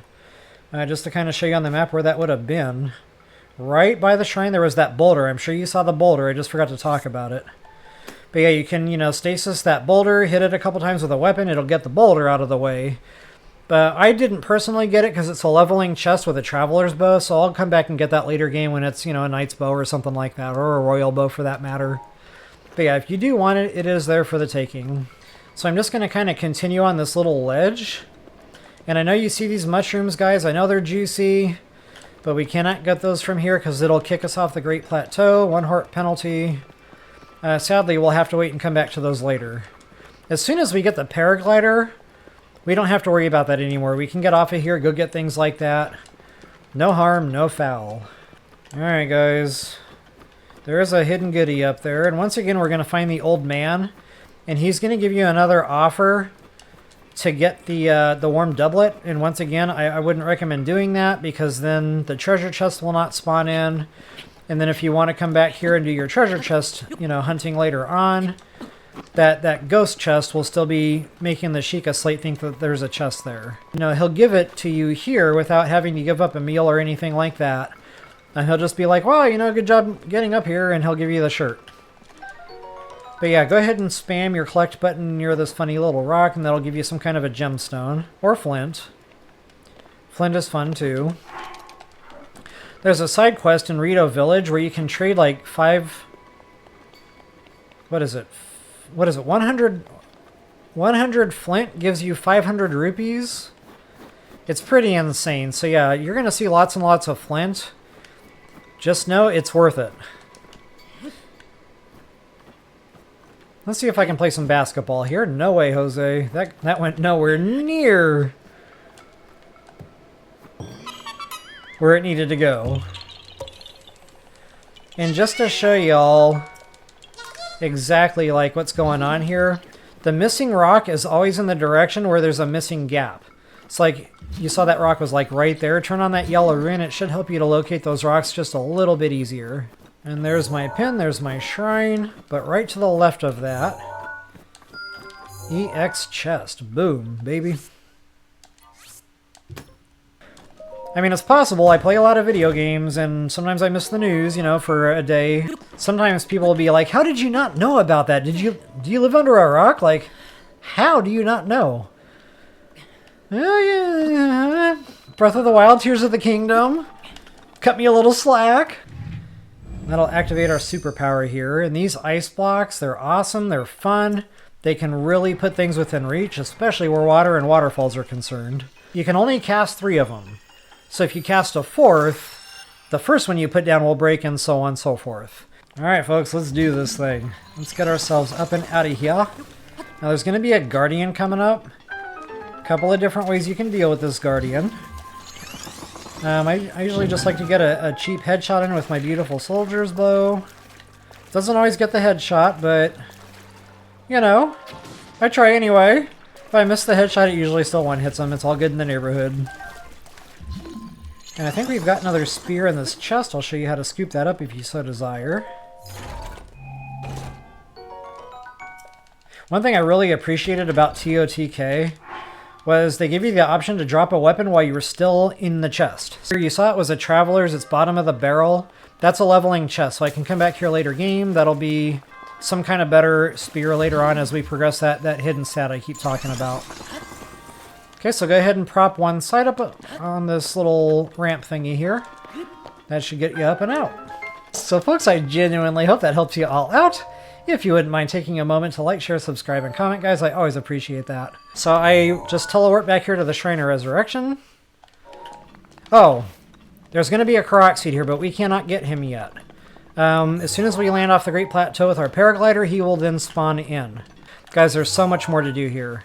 So much more to do on the Great Plateau. I haven't even hit the forest yet. We're only about halfway done. Not only that, right off the Great Plateau, there's all these little, like, spiderweb type points you can hit for just amazing stuff. Rupees, gemstones, loot, weapons, Majora's Mask. And when I say you guys are going to have just a huge head start to your game, mastering the Great Plateau, guys, it's worth the time to do this stuff here and now. Because it's just, it's going to pay dividends when we really get going. When we get to the rainforest, you know, and beyond. What you do here is really going to pay dividends. Speaking of which, I'm going to get some more of my beetles since I see them respawning. Now, these are the ones that got away. If, you know, you were paying better attention than I was and you got all your beetles, these will not respawn for some time. It takes a good, I don't know, 10 or 20 days on Hyrule or something for these beetles to come back. It's quite a lot. They give you a little riddle here, you know, where the things make an intersection, and where they're talking about is right here at the Temple of Time.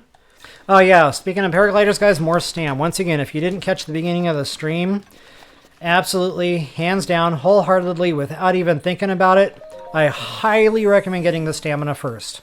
Get all three wheels maxed out, and then you can start worrying about the heart containers. And guys, don't sweat it. You might be, you know, worrying about only having 3 heart containers. I'm going to show you a way around that with the hearty meals out of the rainforest. You're going to have extra hearts. You're going to have plenty of heart containers for days. I promise it won't be a problem. But if you don't have the stam, I can promise that will absolutely become a problem. You're not going to have the stamina you'll need to do the attacks that we need to get done, to have the sprinting ability, to have the climbing, the reach. Just, it's your everything, guys. Stamina, stamina, stamina. So anyway, after you've effectively cashed in your 4 spirit orbs for 1 stamina vessel, and that's another thing we're going to do as part of mastering the Great Plateau on part 2. There's going to be 4 shrines we can just plug away and get done real quick. Pow! We're going to come right back here and get even more stam. And again, it's going to make a huge difference. You're going to definitely feel a noticeable difference in that stamina. Alright, so now of course, you know, the old man can't make things easy, but it's worth it because this is our paraglider. But for now, guys, if you enjoyed the video, please take a moment to like, share, subscribe, and comment. I always appreciate that. Link's got the paraglider. Go ahead and take this little wooden plank. Kind of like you're a pirate, you're walking the plank. Turn right. We're going to head back to the old man's cabin. I totally forgot a Korok seed here at the old man's cabin. Maybe just splitting my focus a little bit too much, you know, trying to remember everything I needed to say, whereas when I was playing by myself, it was just me and my own thoughts. We've got the Great Plateau done, or the Isolated Plateau. We got our paraglider. That chest is now spawned in for us, which is awesome. The warm doublet. And I'm going to put that on right away because I'm going back into the snow region. While we're here at the old man's cabin, there's some goodies down here. Now that we got the paraglider, we can access this. And guys, this is the first place I'm going to touch down in the kingdom of Hyrule, quote unquote. Basically, it's literally anywhere off the Great Plateau. So now that we got our paraglider, we can jump down here and just kind of look around for insects or stuff that might be hopping around. Crickets give you stamina. We can make stamina elixirs, very nice. Alright, so now that we got that Hyrule Kingdom flashing across our screen, that Korok seed I pointed out right before I got off last night in the Shrine of Resurrection, that'll be accessible. So yeah, guys, just get your gemstones. This is selling power for rupees. The rock salt can be cooked with. I don't typically use it, but the gemstones are definitely rupees, and the flint. And I probably misspoke last night. I think that Rito Village quest for the flint, I think it's 50 pieces of flint for 500 rupees. Hiding spot treasure chest there, very nice. So from here, back to the Shrine of Resurrection. Okay, so if you have the downloadable content, all these things are going to be flashing across your screen right now. And don't worry, guys, I'm going to walk you through all of that stuff. There's a lot to it. But here's that Korok seed that is now accessible thanks to getting off the Great Plateau. Forest spirits, whatever. A lot of Korok seeds here, a lot of looting to do. First thing I'm going to go over here is get my free flint. And here they're really just showing you how to get a campfire going without using a fire arrow like I like to do. You just basically hit the flint with a metal weapon. You know, an axe would do just fine, and that makes a spark, and it lights the campfire on fire. I know I got a lot of questions and comments in my original series saying, okay, I'm in the shrine, but I don't have fire arrows, now what? It's like, oh yeah. I guess I should have shown people another way to make campfires, you know, rather than relying on fire arrows all the time. And guys, on that note, I always love the feedback. I love the honesty, even if it's brutal honesty sometimes, I'm totally okay with that. I'd much rather somebody leave a comment like that than just dislike it and never look back. You know, feel free to dislike it if you know, that's how you feel, but if you're being honest, I'm okay with any kind of comment like that. And honestly, I've learned a lot, and I've been able to tweak my playthroughs a lot based on that honesty and that feedback. So again, I love you all for it. Please keep the feedback coming. Both constructive and positive really helps. I can learn from both. Alright, so anyway, I'm just kind of runing around looking for rocks to pick up. Normally I get better rock loot, and so far I'm noticing in this playthrough. So going on out here into the forest a little bit, we'll see this little funny looking mountaintop. Mount Geyser, I guess I'll call it, without water. That's what you get for hiding. And I don't think there's anything too fancy right necessarily around here. But yeah, you're going to see me runing around a lot. And guys, for new players, this is a helpful tool. Use that yellow rune because everything lights up. And later when we get the Sheikah Slate upgraded, it's going to light up enemies as well. So again, just a real handy tool. It's kind of like just scanning the environment for fun stuff. Now, of course, it doesn't go through objects, so you can't see on the other side of a tree per se. But if it's in line of sight, it'll definitely light up for you and help you see other things that you might have otherwise missed. Alright, so we got a Korok seed here.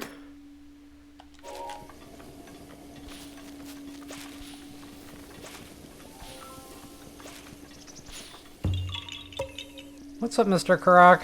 I found you. Yeah, there's really nothing up there yet.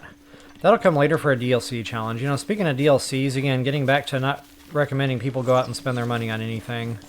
If you're on the fence about it, I would just recommend, you know, skim the playlist. Just kind of see what it's all about. I've got them labeled pretty accurately as far as like where DLC stuff is. That might give you a better idea whether or not you might want it or might not want it. It gives you a ton of extra goodies, which is really why I bought it. But there's a lot of extra cutscenes and storyline that come with it also that I also felt made it worth it. Not only that, the challenges, guys, like the Master Sword Trials, I had a blast with those. To kind of show you where I'm heading here, toward that little body of water. There's yet another Korok seed. So yeah, go ahead and lob a bomb. Pow.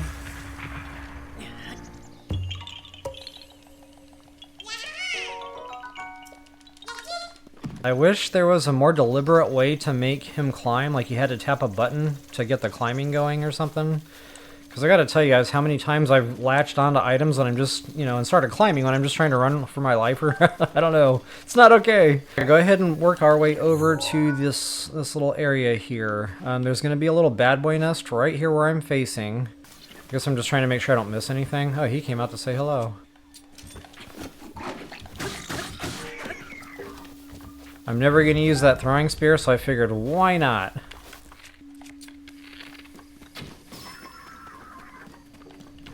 Okay, try to get those headshots if you can. You know, it's worth taking an extra second or two to really lock on, but it's nice when you get those headshots. Even if it doesn't kill them like that, it'll get them stunned, gives you a minute to run over there and do whatever you want to do. Get a lucky sneak strike. Sometimes when they're knocked out, you can get behind them and they won't know you're there, which is pretty funny, I think.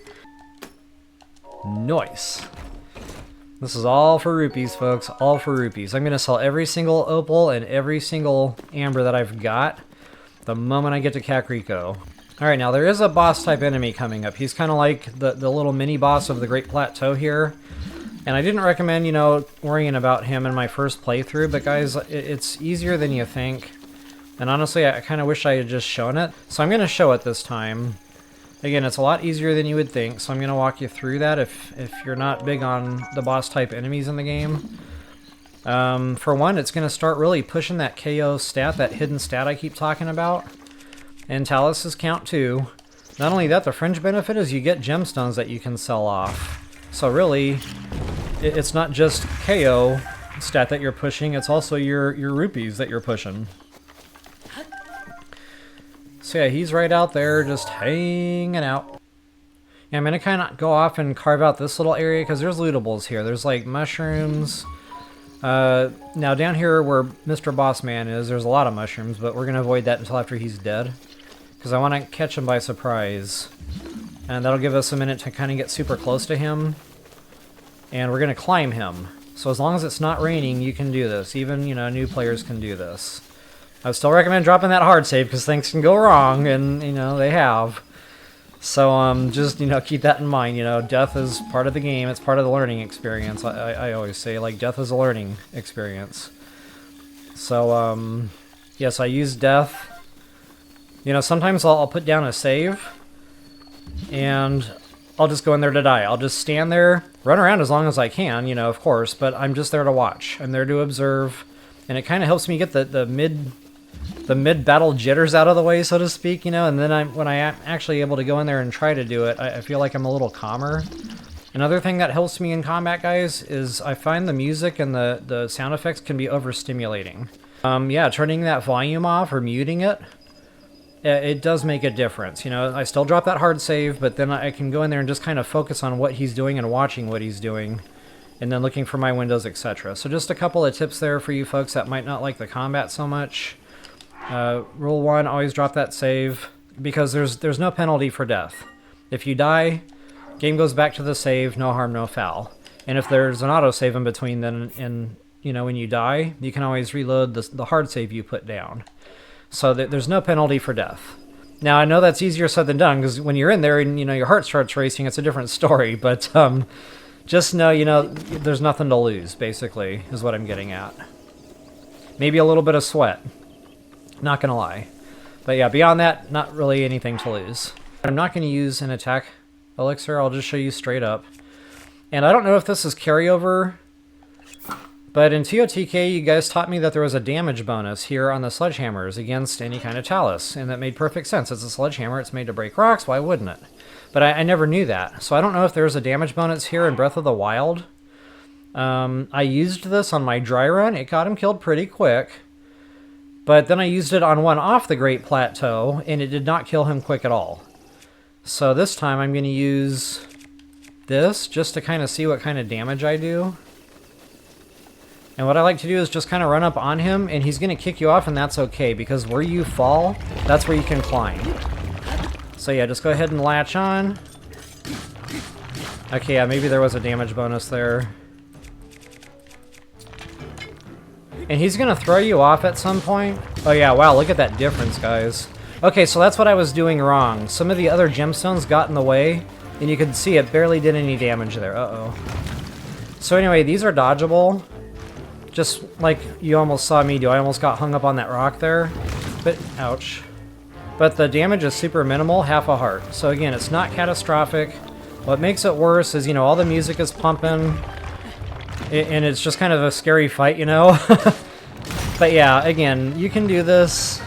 You just might have to take a few stabs at it before you actually have success. The reason I recommended avoiding this on my first playthrough is because I never did have success with it. So that just goes to show you, you know, it's not a right-away thing. You're not going to just pick it up and execute it perfectly the first time. So, you know, drop the saves, and honestly, if it starts getting frustrating, step away, go off to other things for the rest of the day. Come back tomorrow. Because when we're sleeping overnight, sometimes we'll think back to, you know, oh, I could have done this, or maybe I could have ran that way when he did this, that, or the other, and, you know, things will start clicking more and more every time you attempt it. So, again, it might take a few days, a few different stabs at it. But just remember the things I mentioned there, especially with the muting. And hopefully that'll help you out a little bit with these boss fights. But you saw, guys, I got a ruby. Like, worth it. I got the KO credit pushing, worth it.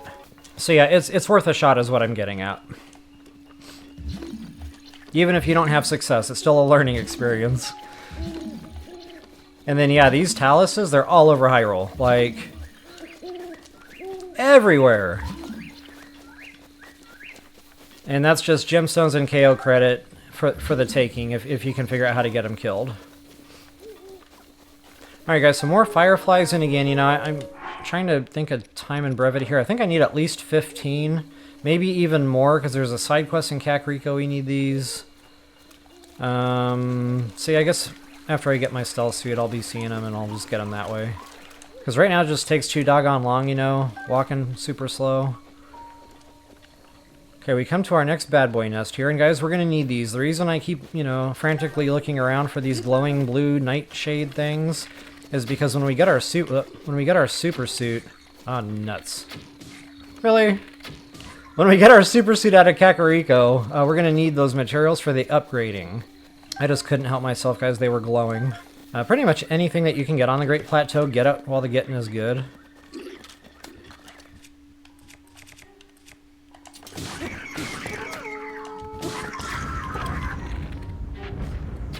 I always like to run over toward the weapons because that's where they're running. So I kind of like try to beat them there, so to speak, and I find it's just easier to stand there and swing the sword. Oh, well, bye-bye. Whoops. Ooh, that sword's getting low. We're gonna have to rectify that. Which, that's okay. I've got the monster equivalents. They just break kind of quick, so I definitely, you know, prefer to stock the metal weapons.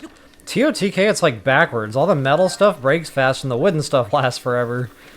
Alright, I'm gonna head back over this way just to kind of, again, finish out whatever looting. I think there's more stamilla mushrooms, the stamina. And I just saw beetles flying away. Because I'm not, you know, taking my time and looking. But yeah, you can definitely get more beetles here, more lizards here, which I'm already sure you've seen a couple running away, because again, I'm not paying attention. Yeah, definitely more stamilla mushrooms. More herbs, which you can eat raw for another heart, which is really nice. This way, if you, you know, accidentally run out of the roasted stuff, it's nice to know there's something in there that you didn't have to cook. That's helpful. See, I always take the time to get my Hyrule herbs for no other reason than the heart replenishment. Alright guys, just to show you where I wound up on the map here, we kind of, you know, looted around this little pond. We do have another nice little hidey hole for a chest. This one you have to look up. It is up there, and this is not going to be an easy climb. Yeah, you might want to just, you know, slow climb this one, because again, it's quite a climb. And always remember, Link gets a surprising amount of altitude on that final jump, so always jump one more time just to see what happens. And I can already see I did not quite make it, but I was close. And this is why I stock the sliver meals, because it really cuts down on the wastefulness of what a bigger meal would have been as far as the stamina replenishment. Alright guys, and from here we're going to go right over this way. Now notice that great big glowing blue light. Yeah, that's later. That's Lord of the Mountain. That's a lot of fun. You can see that from like all the way across Hyrule. It's pretty awesome. But yeah, from time to time that'll glow at night, and there's something fun over there to go do. A little bit of looting to go do. It's a lot of fun. One of those little Easter eggs. Alright guys, there is another chest here. Ouch. I knew that was coming. See if I can scoop this up real quick. It might be kind of out of the way a little bit.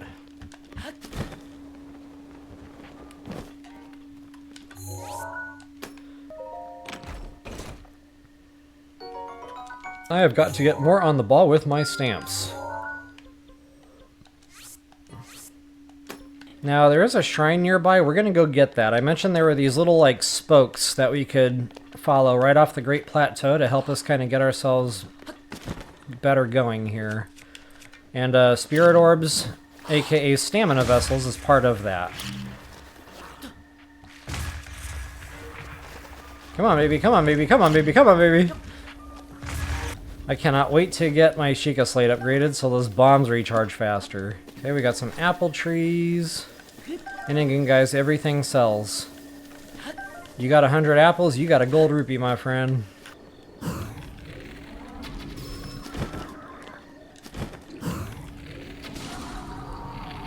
The nice thing about the soldier's bow, you don't have to worry about the headshots. But when they're blues, that's a different story. Alright, so we really raided this just for this chest here. Very nice.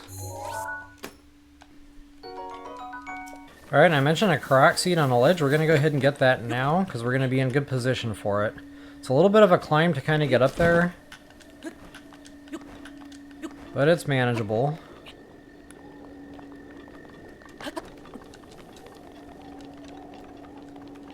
And it's the first of its kind that we've seen in my playthrough so far. It's what I call a puzzle block configuration. And basically there's 2 of these, and you gotta make them look the same. It's easier said than done sometimes. Sometimes the block is hard to find. Sometimes the other pattern is hard to locate. Sometimes it's just such a big complex, it's hard to figure out which one is missing. So from here, guys, I'm gonna hit that shrine. And again, that's just for the spirit orb. Not only that, there's a weapon in there. Speaking of, you know, upgrading our weapons as we go on this playthrough, and I'm not sure I knew that was there. Nice. Speaking of, you know, upgrading weapons and stuff along the playthrough, guys, it's a soldier equivalent. I think it's a little more durable. It's the Rito weapon. And it's fun. It's good, you know, it cuts every bit as deep as our soldier's broadsword has been doing, but you'll see the horse head sticking up there. We're kind of sort of heading that way. And guys, that's a whole separate thing. That's a stable. There's a lot to do there. We're definitely going to come back to this. There's a lot to do here. There's a lot to hit. But we just don't need it right this minute. But trust me, we're going to come back real soon.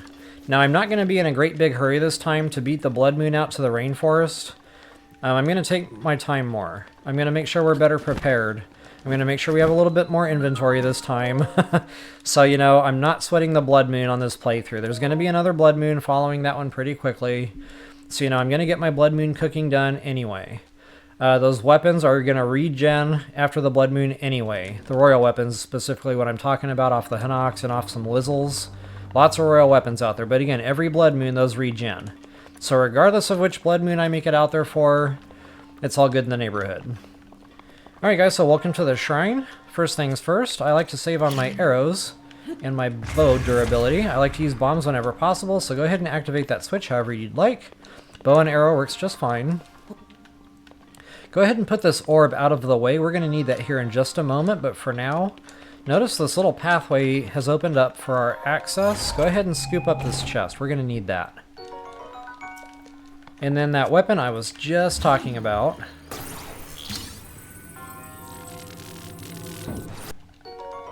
Feather Edge, baby. Same attack power. Like I said, I think it might be a little bit more durable. I really haven't tested that. It just kind of feels like I have it a little longer. At this point, we're definitely going to need a bow and an arrow to reach that switch. Go ahead and hit that one more time. And guys, this step is very important. Go ahead and unlock this door. Reason being is when we flip the wall again, we're going to be getting launched, and we need that hole to be open so we can actually get up into the air here. So from here, go ahead and grab your ball, play a little bit of basketball. And one more time, we're going to activate the switch. No pun intended. And then that ball should automatically find its way in a hole over there, and that's what automatically activates the concrete launcher thingy. Once the concrete launcher thingy is working, go ahead and take your bow out at the top of this up of the launch, and you are good to go to get out of here. So folks, I genuinely hope that helped you all out. If you wouldn't mind taking a moment to like, share, subscribe, and comment, I always appreciate that. So guys, notice there's a treasure chest, nice, pretty. Now be aware this water hurts, and it hurts a lot. So yeah, nudge yourself over there during your flight so you don't overshoot the ice block. As a matter of fact, you might want to put down several, you know, before flying over here. Because I can't tell you how many times I've missed my target and kind of wished I had another lifeline there. But this water will really zap the hearts out of your life force. I mean, fast. It's worse than most enemies we've encountered so far. And that's saying something. Like, the Talus didn't do as much damage as this water will do. To really put that in perspective. There's a lot to do up here. And again, we got our warm doublet on, so this shouldn't be a problem here, getting up here and doing some of this. In the snow biome, we should be completely temperature protected. I missed. That time I got the hit. Alright. Ooh, arrows. Thank you. And since he's got fire and that's like danger, I like to have a spear. Uh-oh. A spear because it keeps things at arm's length. So yeah, that fire weapon, that can really put the damage to you. Any kind of weapon that's on fire can really put the damage to you. So spears are my weapon of choice usually for a situation like that, or ice arrows because it puts the fire out and freezes the enemy at the same time. A little fringe benefit there. Another reason I really like those roasted bass is being one of the items in my inventory that I use for heart replenishment, folks. You get a lot of them for free. You don't have to roast the fish, it's already roasted. They're in crates, Hanox will spit them out, you know, when you kill them. They just kind of seem to be everywhere. So you're picking them up anyway. They're in your inventory anyway. Might as well just use that as the primary. Alright, got ourselves another treasure chest. Booyah. Alright, moving right along. There's another chest right over here on top of this tower thingamajigger. It makes you wonder what these were constructed for, because there's no ladder. You know, my first thought was, oh yeah, you know, the Hyruleans, they needed archery points, you know, to do their work.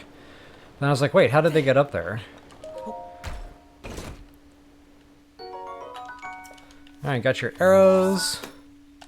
Because there's a blue here. So yeah, you want to get as many dead on here as possible for now. And that'll really help out with this fist fight.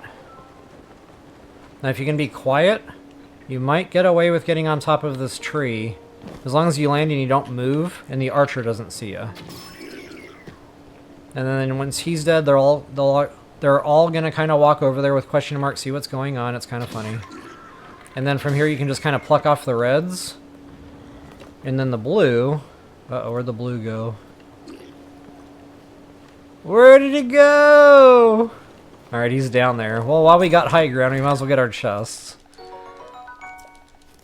I try not to knock the blue off, though, because he's got a weapon I want. So, like, if he falls down the waterfall, it's tough to get that weapon back.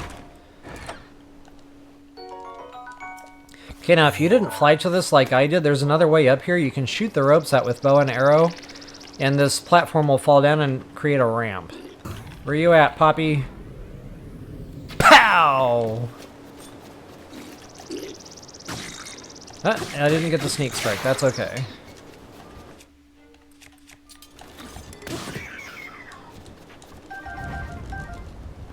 Again, sometimes when you stun him, you can get the sneak strike. Sometimes it works out, sometimes it doesn't. I try anyway, usually, just because it's a one-shot deal and it's done. You don't even really have to fight him. And there's the broadsword I came here for. So now we got 2 metal weapons. And guys, that one did us justice. That got us through the majority of the Great Plateau, so that's not a bad deal. And again, water. Danger, Will Robinson. So yeah, we're definitely going to avoid the water at all costs. Oh yeah, don't forget your monster parts. Very nice. There's really not much else going on down this direction other than a couple of choo-choos that might pop up. It's really not worth the time. You know, you're walking in snow, going super slow. But what we are going to do is get across this water via bridge. And I just had a flashback to TOTK. I'm like, oh, I could fuse these. No. No, you cannot. Okay, so you can pick up one door. It doesn't matter which one you grab, but just go ahead and plop it over here somewhere. We're going to need that to get a tricky little Korok seed that's hiding under the bridge. But I try to wedge this thing in here so that the upper left corner is kind of on that little wooden post that sticks up over there. I might have even missed the post, but it looks like it's staying, so yeah, we're good to go. And then you should get an icon to examine. And again, guys, it's tough. You might have to play with that one for a while, but... it's definitely there for the taking. And again, it's not nighttime, so no bats. For right now, I guess what I'm going to do is jump down this waterfall. And again, guys, just the stuff right off the Great Plateau here. Some of this stuff is very worthwhile to come after. And down here, we're going to have fish. Lots of fish. You might see an Octorok. Go ahead and kill the Octorok if it's nearby, because they have deadly accurate aim. And he's just going to keep pelting you upside the side of your nugget. It's going to get super frustrating. And you're going to wish him dead. But I don't see one, so it's awesome. Now we're going to take advantage of our Cryonis. And guys, there should be plenty of Staminoka bass here, and these are good ingredients. This is going to help with our stamina meals. One fish gives you a full wheel. So yeah, it's worth every second of your time to come get these fish.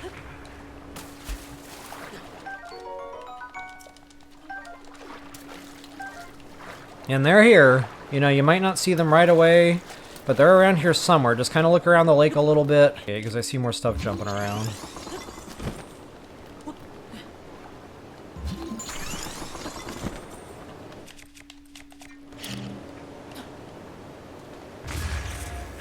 Might just be regular bass. It's tough to tell sometimes in the waterfalls because the water's a funny color.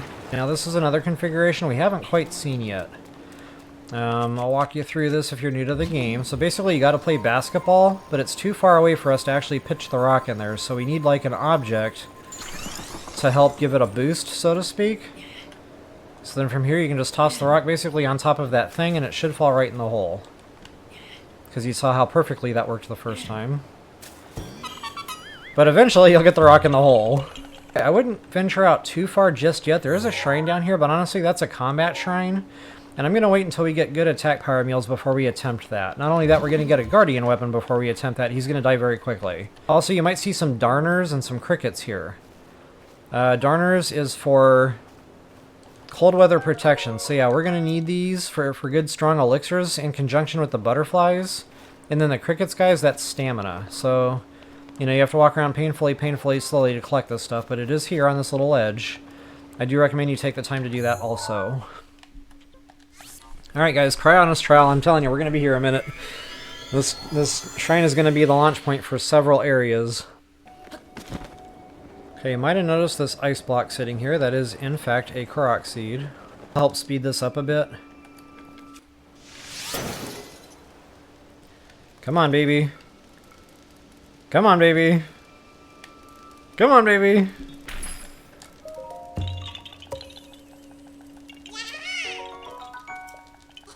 There it is. Now guys, here's another point you're going to want to save that game. Save that game. There's a Hinox down here. Now if you're new to the game, I gotta be honest with you, these things are terrifying. I'll never forget my first playthrough. I was just running around casually. I found the three brothers. Didn't know it at the time. But, you know, I rolled up on this area and I hear this funny sound. I'm like, what's that noise? It's a funny squeaky sound. But no, it wasn't a funny squeaky sound, it was him snoring. And I was like, where is this thing? So I turned around and there it was. I was like, whoa! I froze. I was completely petrified. I didn't know what to do. I probably stood there for about a minute and a half. And then I slowly egressed, tiptoed away, and then I sprinted and hauled butt out of there. So anyway, that was my first encounter with a Hinox. Now, we're not going in here to kill this. The reason I say put down that hard save is in case, you know, things go horribly, horribly wrong here. But just like we've been walking around painfully slowly, you know, to collect insects and stuff, you can actually walk around on top of the Hinox painfully slowly, and he will not wake up. The trick is you gotta land without moving. You've just gotta let Link fall on his belly. So yeah, if you're walking around or cranking on the joystick when you hit his belly, you know, that can wake him up. So again, we're just going to get real low here, aim, and just let him land. Now notice I got question marks here. That means I can steal these weapons without actually even having to deal with this dude.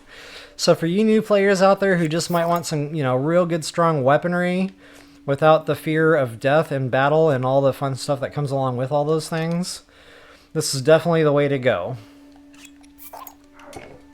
Okay, so again, walk around painfully slowly. And he shouldn't wake up. I say shouldn't. Sometimes he'll slap you with his hand while he's scratching his belly or something. That can get him to wake up, and that's not okay. But for now, since I'm here, I am just going to go ahead and run off him, let him wake up. Otherwise, I could have just fast traveled away and not even woken him up. But I do want to activate this travel gate, so that when we come back here later, I don't have to take the time to fly back down here again. This is already taken care of. Just to show you on the map where I wound up there, where that Hinox was. Let's show you the spoils.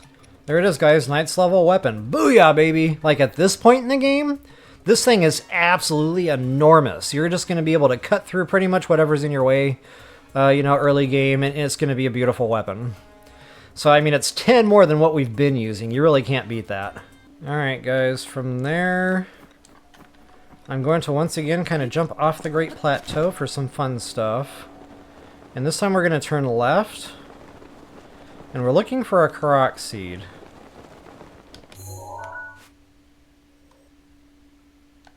And I can never get this right, so I have to like look around. Oh, there it is. So you had another one of those puzzle block configurations. This one's hiding a little bit.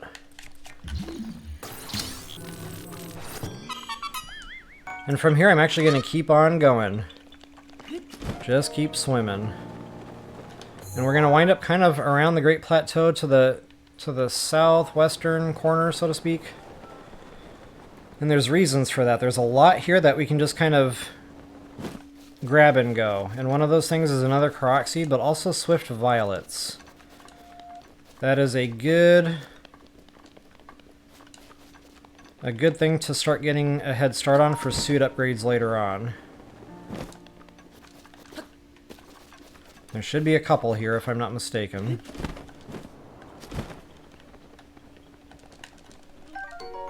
There's one.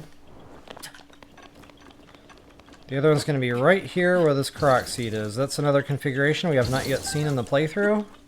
And I like these. This is why I really like the bombs in BOTW. Oh, I don't think I got all three. Bummer. I'll do it the old-fashioned way, I suppose. Speed things up. Sometimes you can get all three with a bomb and it's over quick. Sometimes not. Alright, and there's insects here. This is going to be the cold stuff. So you're going to see like blue butterflies and blue darners. Grab those too, because that's warm weather protection if you see them. Of course, I don't see them right now in my game, but they're usually around. Oh yeah, this is a new creature. So if he connects with that club, it's really going to hurt. Battle these if you want. You don't have to by any means, but again, you know, KO credit, getting monster parts going. I am going to take them out.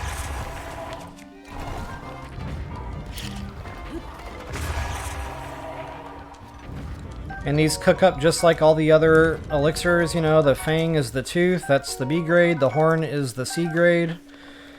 And then they have guts also, which we're going to need for the radiant set upgrading when the time comes. But the stalls don't drop the guts, they only drop the horns and the tooths. That's actually going to be a decent two-handed swinging weapon at this point in the game. Alright. Alright, from here I am just going to jump down and get a quick cave for a gemstone. Actually, no, scratch that on the cave. We're not going to do the cave just yet. We're going to go over here where the skull is. We're going to fly past the skull. Actually, no, we're not going to do that yet either. We're going to go over here. There's a shrine we're going to get. But for right now, there's things that I want to get you guys loaded up with before we proceed. And I wanted to say there was another swift violet or two. Yep, right there. And then just kind of take this little land bridge across. We're going to climb this. Oh, and this is a great moment for either bombs or a spear. I like to use bombs, but these things can backfire and actually hit Link, so you got to kind of run away quickly. Because if the bomb shoots the dead bat over toward you, it'll electrify you, it knocks out a couple of hearts, it's pretty painful. But yeah, we're going to go ahead and climb this.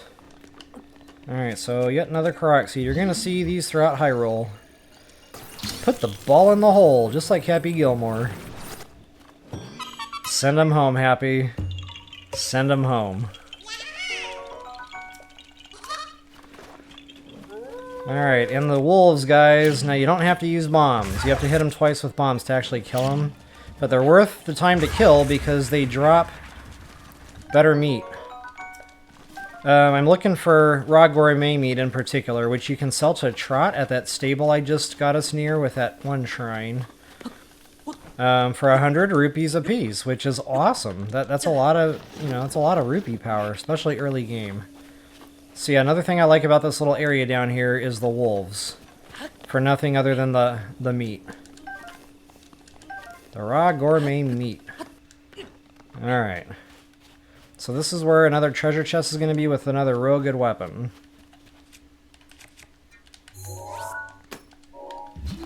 I know I'm getting out away from the Great Plateau just a little ways here, but it's worth it. So I always like to keep at least one good wooden thing on my person at all times. In the middle of a thunderstorm, you need wooden weapons because you'll get zapped otherwise. So yeah, this is where I really wish, you know, we could start increasing inventory earlier. But anyway, yeah, there's some other goodies here, but we're going to come back and loot this area more thoroughly. For right now, I just really wanted the weapon, because, you know, early game weapons is where it's all at. Now, there's another Swift Violet there. I'll take a minute and get that. But the other thing I really wanted to come here for was the ice arrows, because, guys, ice arrows, it's an absolutely huge benefactor in combat. So just like with the Hinox, land, don't walk around. Then you can walk painfully, painfully, slowly, they'll stay asleep. But again, guys, we have the weapons for this. So if you want to, you know, do a little bit of combat here, have fun with some blues. Drop that hard save. That never hurts anybody. And then, yeah, have some fun. If they're sleeping, sneak strike them. If not, break out one of these amazing weapons we just scooped up, and you'll see just how quickly they die. Wake up! Rise and shine! Oh, that's a spear. That's gonna hurt.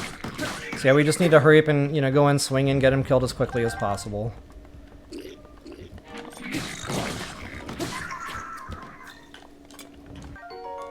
Okay, it's 9, but they don't last very long, so honestly that soldier's spear is probably better.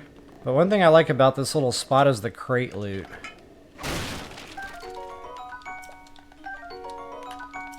All sorts of just random goodies.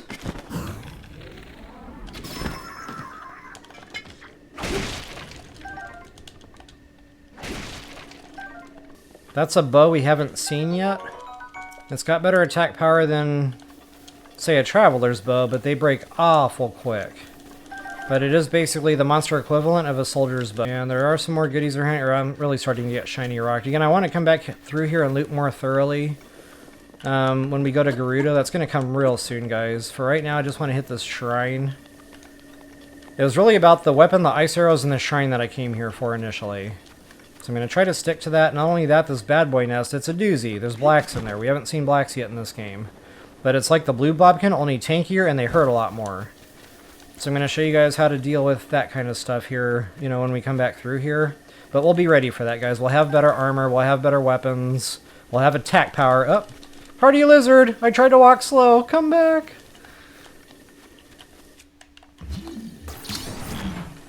Hardy lizards are awesome.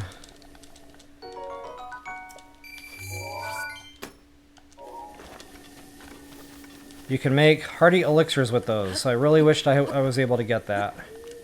And they're around. You just gotta walk super slow until we get our stealth. Alright guys, here's a shrine that gets a lot of people stuck. I too was stuck in here for days. Okay, it was probably hours, but it felt like days. And I probably made a comment like it's easy, it's straightforward. Yes, in the sense you can't get lost. There's only one way to go. But it's the puzzles that made it tricky. So don't feel bad if you came to the video for help here on this shrine, because yes, it definitely gets a lot of people stuck. Okay, so the first one is go ahead and shoot the ball in the hole, and you gotta aim and kind of lead that a little bit. You notice I give it a little bit of lead time. I shot the ball when it was still kind of back here, around that crack. And that helps it go in the hole, and it doesn't always go right in the first time. Sometimes you have to shoot that in there more than once to get it to actually work. Okay, here's another little tricky part. And if you can get the headshot, great. If not, you know, no harm, no foul. But that just kind of gets the Guardian out of the way so that you can... Ooh, cool action shot. So that you can get the ball in the hole. And then the other guy don't bother killing because you can't get the monster parts anyway, so there's kind of like no point in really killing them anyway other than to get the guy out of your way for the ball. And this next one is going to be a treasure chest.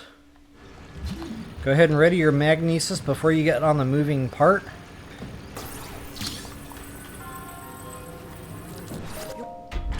Just like so.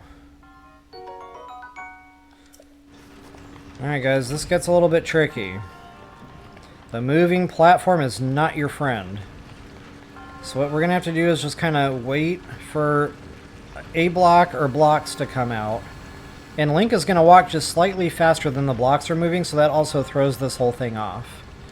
Go ahead and set your ball down here, and we're going to shut this laser beam off with stasis. And then sadly, we're just going to kind of have to wait here a little while for more blocks to come. And, you know, turn off this next laser beam so that we can proceed. Now, I had some really bad luck there in timing. I'm spending a lot more time in the kill zone than I'd prefer to be spending in the kill zone. But yeah, as soon as those blocks turn off this beam, we are good to go. Go ahead and toss that on in like you're playing some basketball, and that should open the door. And we are out of here. So folks, I genuinely hope that helps you all out. If you wouldn't mind taking a moment to like, share, subscribe, and comment, that is always appreciated. So yeah, guys, this whole area, it's got the cold darners, the cold butterflies, you know, feel free to scoop up your loot. I'm going to come back through here again and loot real thoroughly with stealth, so that'll be much more time efficient later on. For right now, I'm going to keep kind of going off these little spokes off the Great Plateau for some more goodies. And for you DLC users, whoa mama, this is going to be awesome. As a matter of fact, I should have probably went here first before I just went to that area where the bad boy nest was, so that you could see the power of the Majora's Mask. Don't worry though, there will still be plenty of opportunities to demonstrate that, but wow, this Majora's Mask, so much fun! And this is right off the Great Plateau. Now there is a treasure chest over there, but I'm not going to get it. There's a traveler's bow inside that little ruin in a chest. But it's a leveling chest, so again, as we push that KO stat, that'll eventually become a royal weapon. I know it's a good quick spot to go, a nice quick bow. And, get a bow, you know, when I'm in real quick need, without having to run around Hyrule looking for one. So again, guys, if you can save your arrows, take full advantage of the bombs.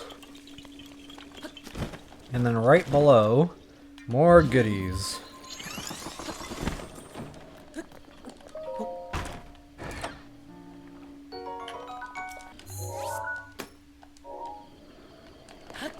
So yeah, I mentioned, you know, we're going to do things just a little bit different in this playthrough.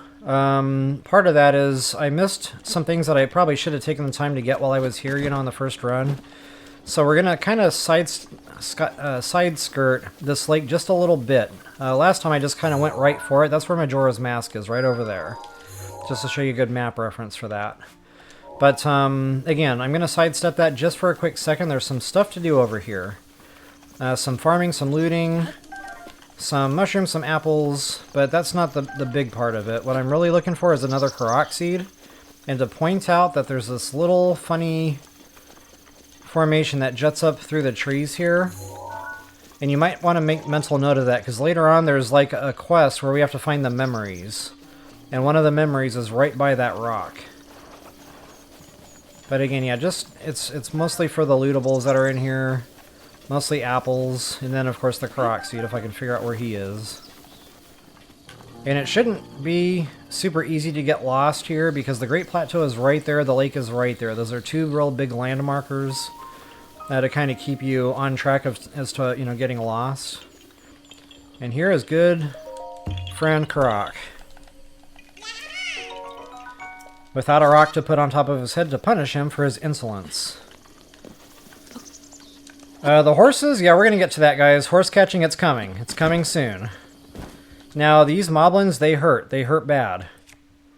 I like the two-handed swinging weapons, because you can kind of anticipate they're coming. And the second swing will, like, throw them. But again, you have to kind of anticipate that and start swinging a little early. Because if you take too long, he'll connect with you.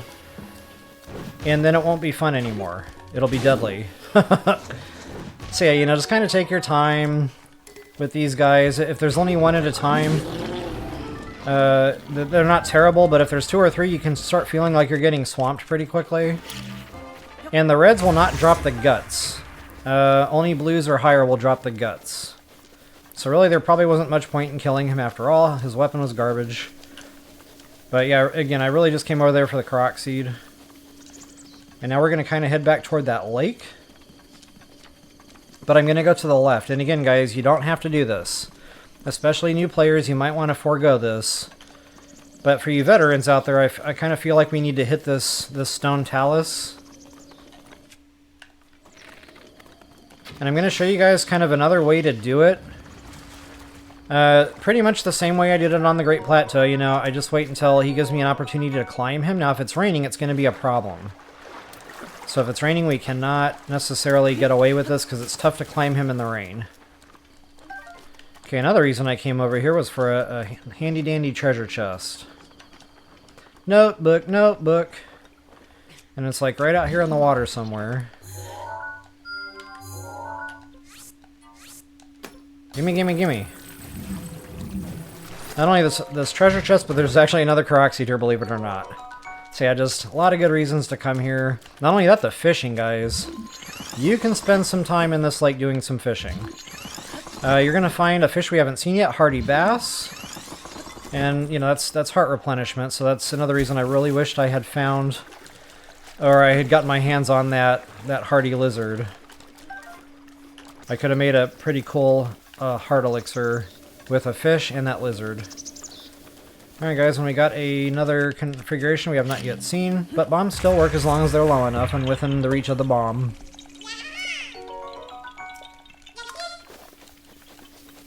Alright, moving right along. Here comes that talus, guys. And again, for you new folks, this might be a bit intimidating. It's tougher than the one we killed on the Great Plateau by far. We don't get the sledgehammer damage because it's a luminous talus. So again, it's tougher, it's tankier, but it's still not catastrophic on damage. So, you know, if you want to attempt it, I'm going to show you a good trick here for it. If you don't want to attempt it, again, no harm, no foul. Feel free to bypass. You can always come back to this later when you've got, you know, good attack power meals running, better armor, better weapons. But since I already know the sledgehammer isn't going to help us here, this is where I'm going to use one of our scimitars. That's a knight equivalent weapon. That'll definitely do us justice here. So again, guys, drop that save. And we're just going to kind of dive right in like we did before. Now, another thing that makes this fight intimidating, there's not a lot of land mass here. So that kind of cuts down on the ability to run around screaming with our hair on fire, punching ourselves, trying to put it out. It's tight quarters. So again, same type of party, guys. I'm just going to... Oh, I stayed up here that time. But if you need to, just, you know, climb them like we did on the plateau. And then just kind of go to town. Now, I could have drinking one of my low-level attack power elixirs here, and I probably should have if I was being more responsible. But I'm basically going to wail away until he kicks us off. And guys, that's by design. Yeah, you're going to take a quarter heart damage. It's not the end of the world. Again, it's minimal. But just try to stay running around in circles as far away from him as you can. And then when he tosses that rock, super speed, and you should be able to dodge his attacks. Once he's tossed both of his balls out, you can then climb him again, get on top.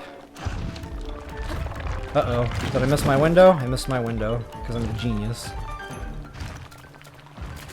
But again, I'm just going to kind of wait for that rock throw. And guys, if these connect, again, it's not super catastrophic. The damage isn't terrible.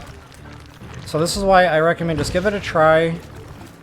You know, if it doesn't work out, it doesn't work out. If you're nervous and sweaty palms and button fumbling, you know, it's part of the fun. It's all part of the experience.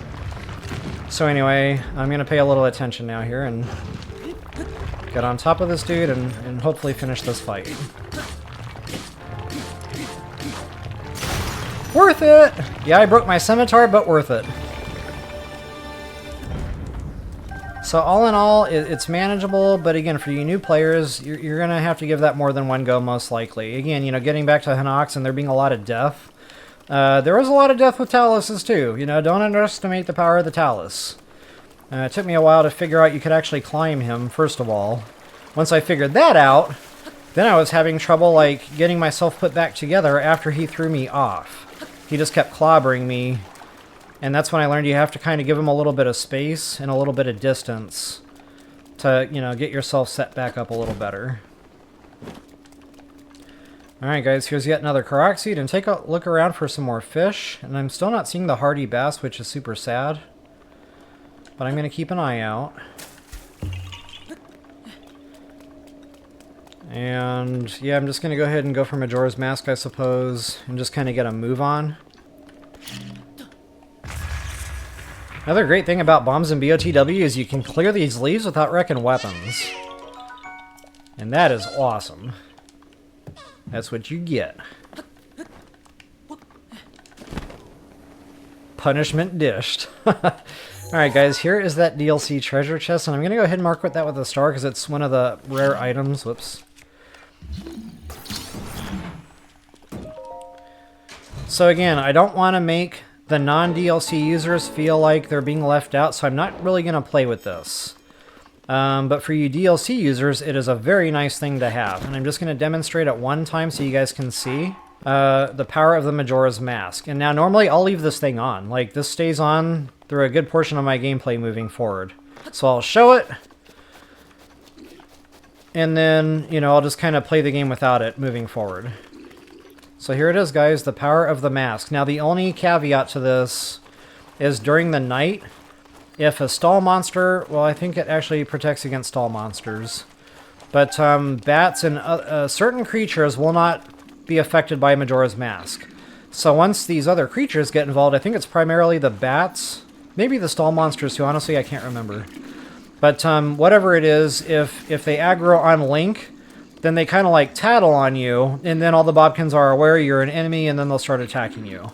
So Majora's Mask is really better used during the day, just again because the bats can be a real problem.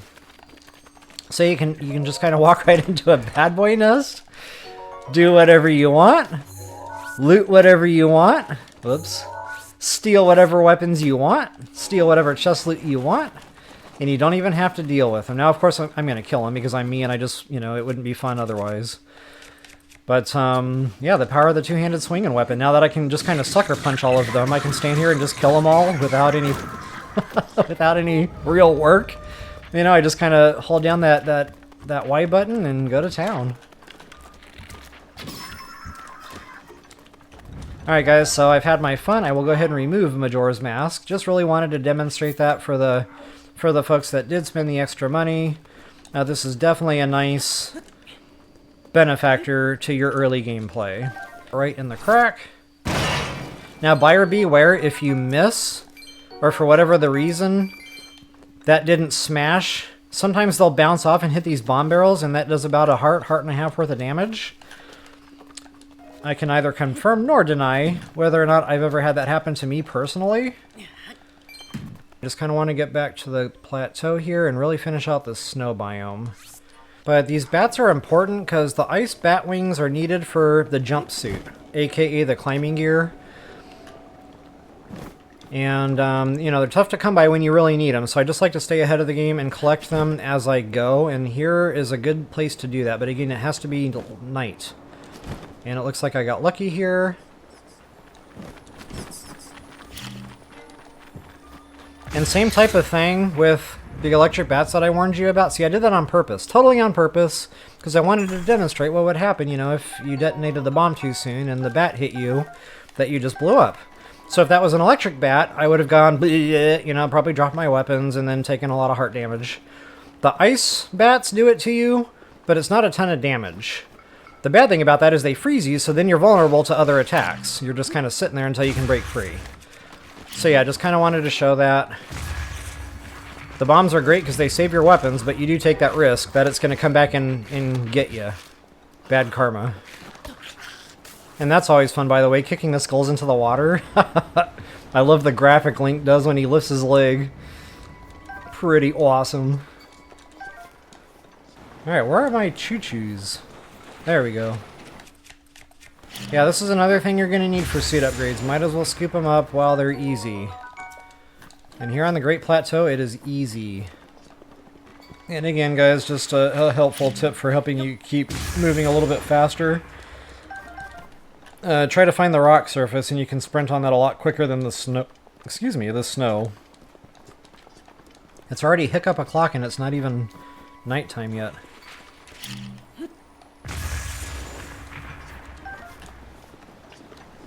So this is that hidden cache. That hidden weapons cache I mentioned. And I gotta tell you, Breath of the Wild did not disappoint in the discovery aspect. I found this, and guys, I was breathless. I was like, this is so awesome. Had no idea it was here. Just walked in there because I was curious. Not only was it awesome to find, but there was awesome loot in here. Like, yeah, just good stuff. And then not to mention more arrows. Definitely a nice little cache spot, especially for an early game type of setting. Really love that. Alright guys, once again, back over to our trial. We are not yet done collecting ice bats. Yeah, so getting back to ice bats. Oh, here's another fun fact. You can aerial bombard with bombs. Kind of tough to hit your target sometimes. It's tough to line that up, as I just showed. But if all else fails, you've always got your bullet time. Oh, and by the way, be careful not to detonate your bomb too close. Like, after you poop it out, let it fall a little while. Don't detonate it too soon, because it can knock you right out of the sky. Again, I can't confirm nor deny whether or not I'm speaking from personal experience. We'll just call that an important safety tip just in case. Okay, there's another couple of bats. I really didn't want to deal with the stall monsters. Hopefully I can avoid them. Ouch. Oh, I missed one! Yikes! Ouch. Good thing the damage is super minimal here. Matter of fact, I should do something about that.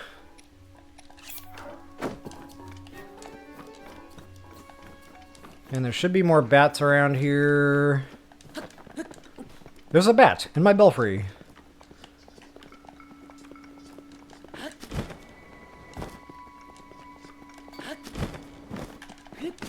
Where is this bat? Okay. A little further out than what I remembered.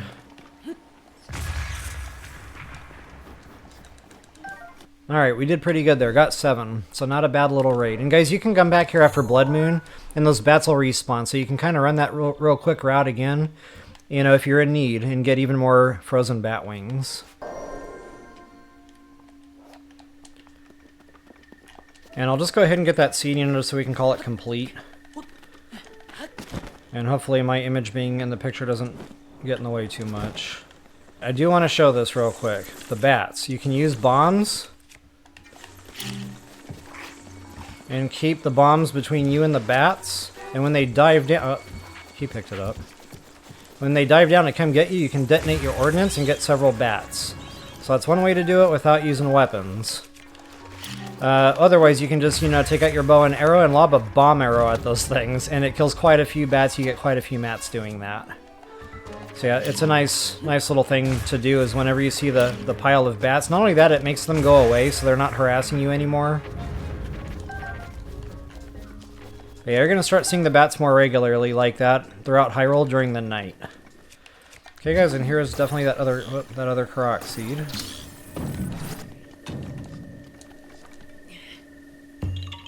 So now I can call the Great Plateau done.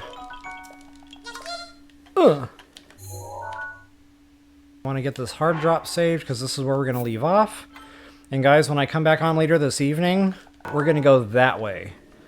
And I know it looks far, it might be intimidating. If you're brand new to the game, you're like, whoa, we're going over there? Yes. Reason being, there's a big lake here. Plenty of fishing to do. Not real combat heavy. Yeah, there's going to be a new enemy type Lizzles, but they're green, they're easy to kill with, especially with the weapons we have. Like, we're way overpowered. You guys have no idea. There's a long distance bow over there. Gemstones, rupees, Korok seeds, a shrine on the way. So yeah, guys, just it's a good route, but the main thing that I'm going to the lake for is going to be weapons and shock arrows. We don't have shock arrows yet. That's the one arrow we're missing. Guys, shock arrows are amazing. We're going to need those to go horse catching because the horses are right over here. 5-star speedster horse, guys. I can almost taste it. It's so juicy. Like, once we get that 5-star speedster horse, Hyrule is now open to us. That thing will rocket us across the map. That's what we're going to use to get out to the rainforest. That's what we're going to use to get out to Hestu. That's what we're going to use to get out to Kakariko. Not only that, for you DLC users, there's going to be another DLC chest coming up, and that one's going to be huge. So, yeah, definitely going to want to catch that. Alright, guys, but again, I need to get to PT here, so I'm going to go ahead and bid you all farewell. Guys, if you enjoyed it, please take a moment to like, share, subscribe, and comment. I really do always appreciate that. And as always, until the next time, which is this evening, best of luck and happy hunting. My toes are wiggling! Do do do do do. Sacred which is why I'm talking fast, is when I'm tired, chosen by the sword that seals the by putting the rock back down, you're gonna excuse me, I got a frog in my throat there. I was trying to hold back. Not a stat, but it looks like one had. Oh no, I threw. Disregard everything I just said. It meant nothing. So yeah, I actually went to my Walmart store this morning. I got up early. Walmart was completely sold out, and the day before they were like, "Oh, we'll be fine. We got plenty." Tee. No, completely sold out. I was like, "Well, that sucks." Tried Target. Sold out. I'm like, okay, got online. It said Best Buy still had a few. I was like, man, that is nowhere close. By the time I get there, they're going to be gone. But what the heck, I got nothing to lose. I woke up early for this. I'm going to try. Get to Best Buy. He goes, oh yeah, we got plenty. Cha-ching! Credit card.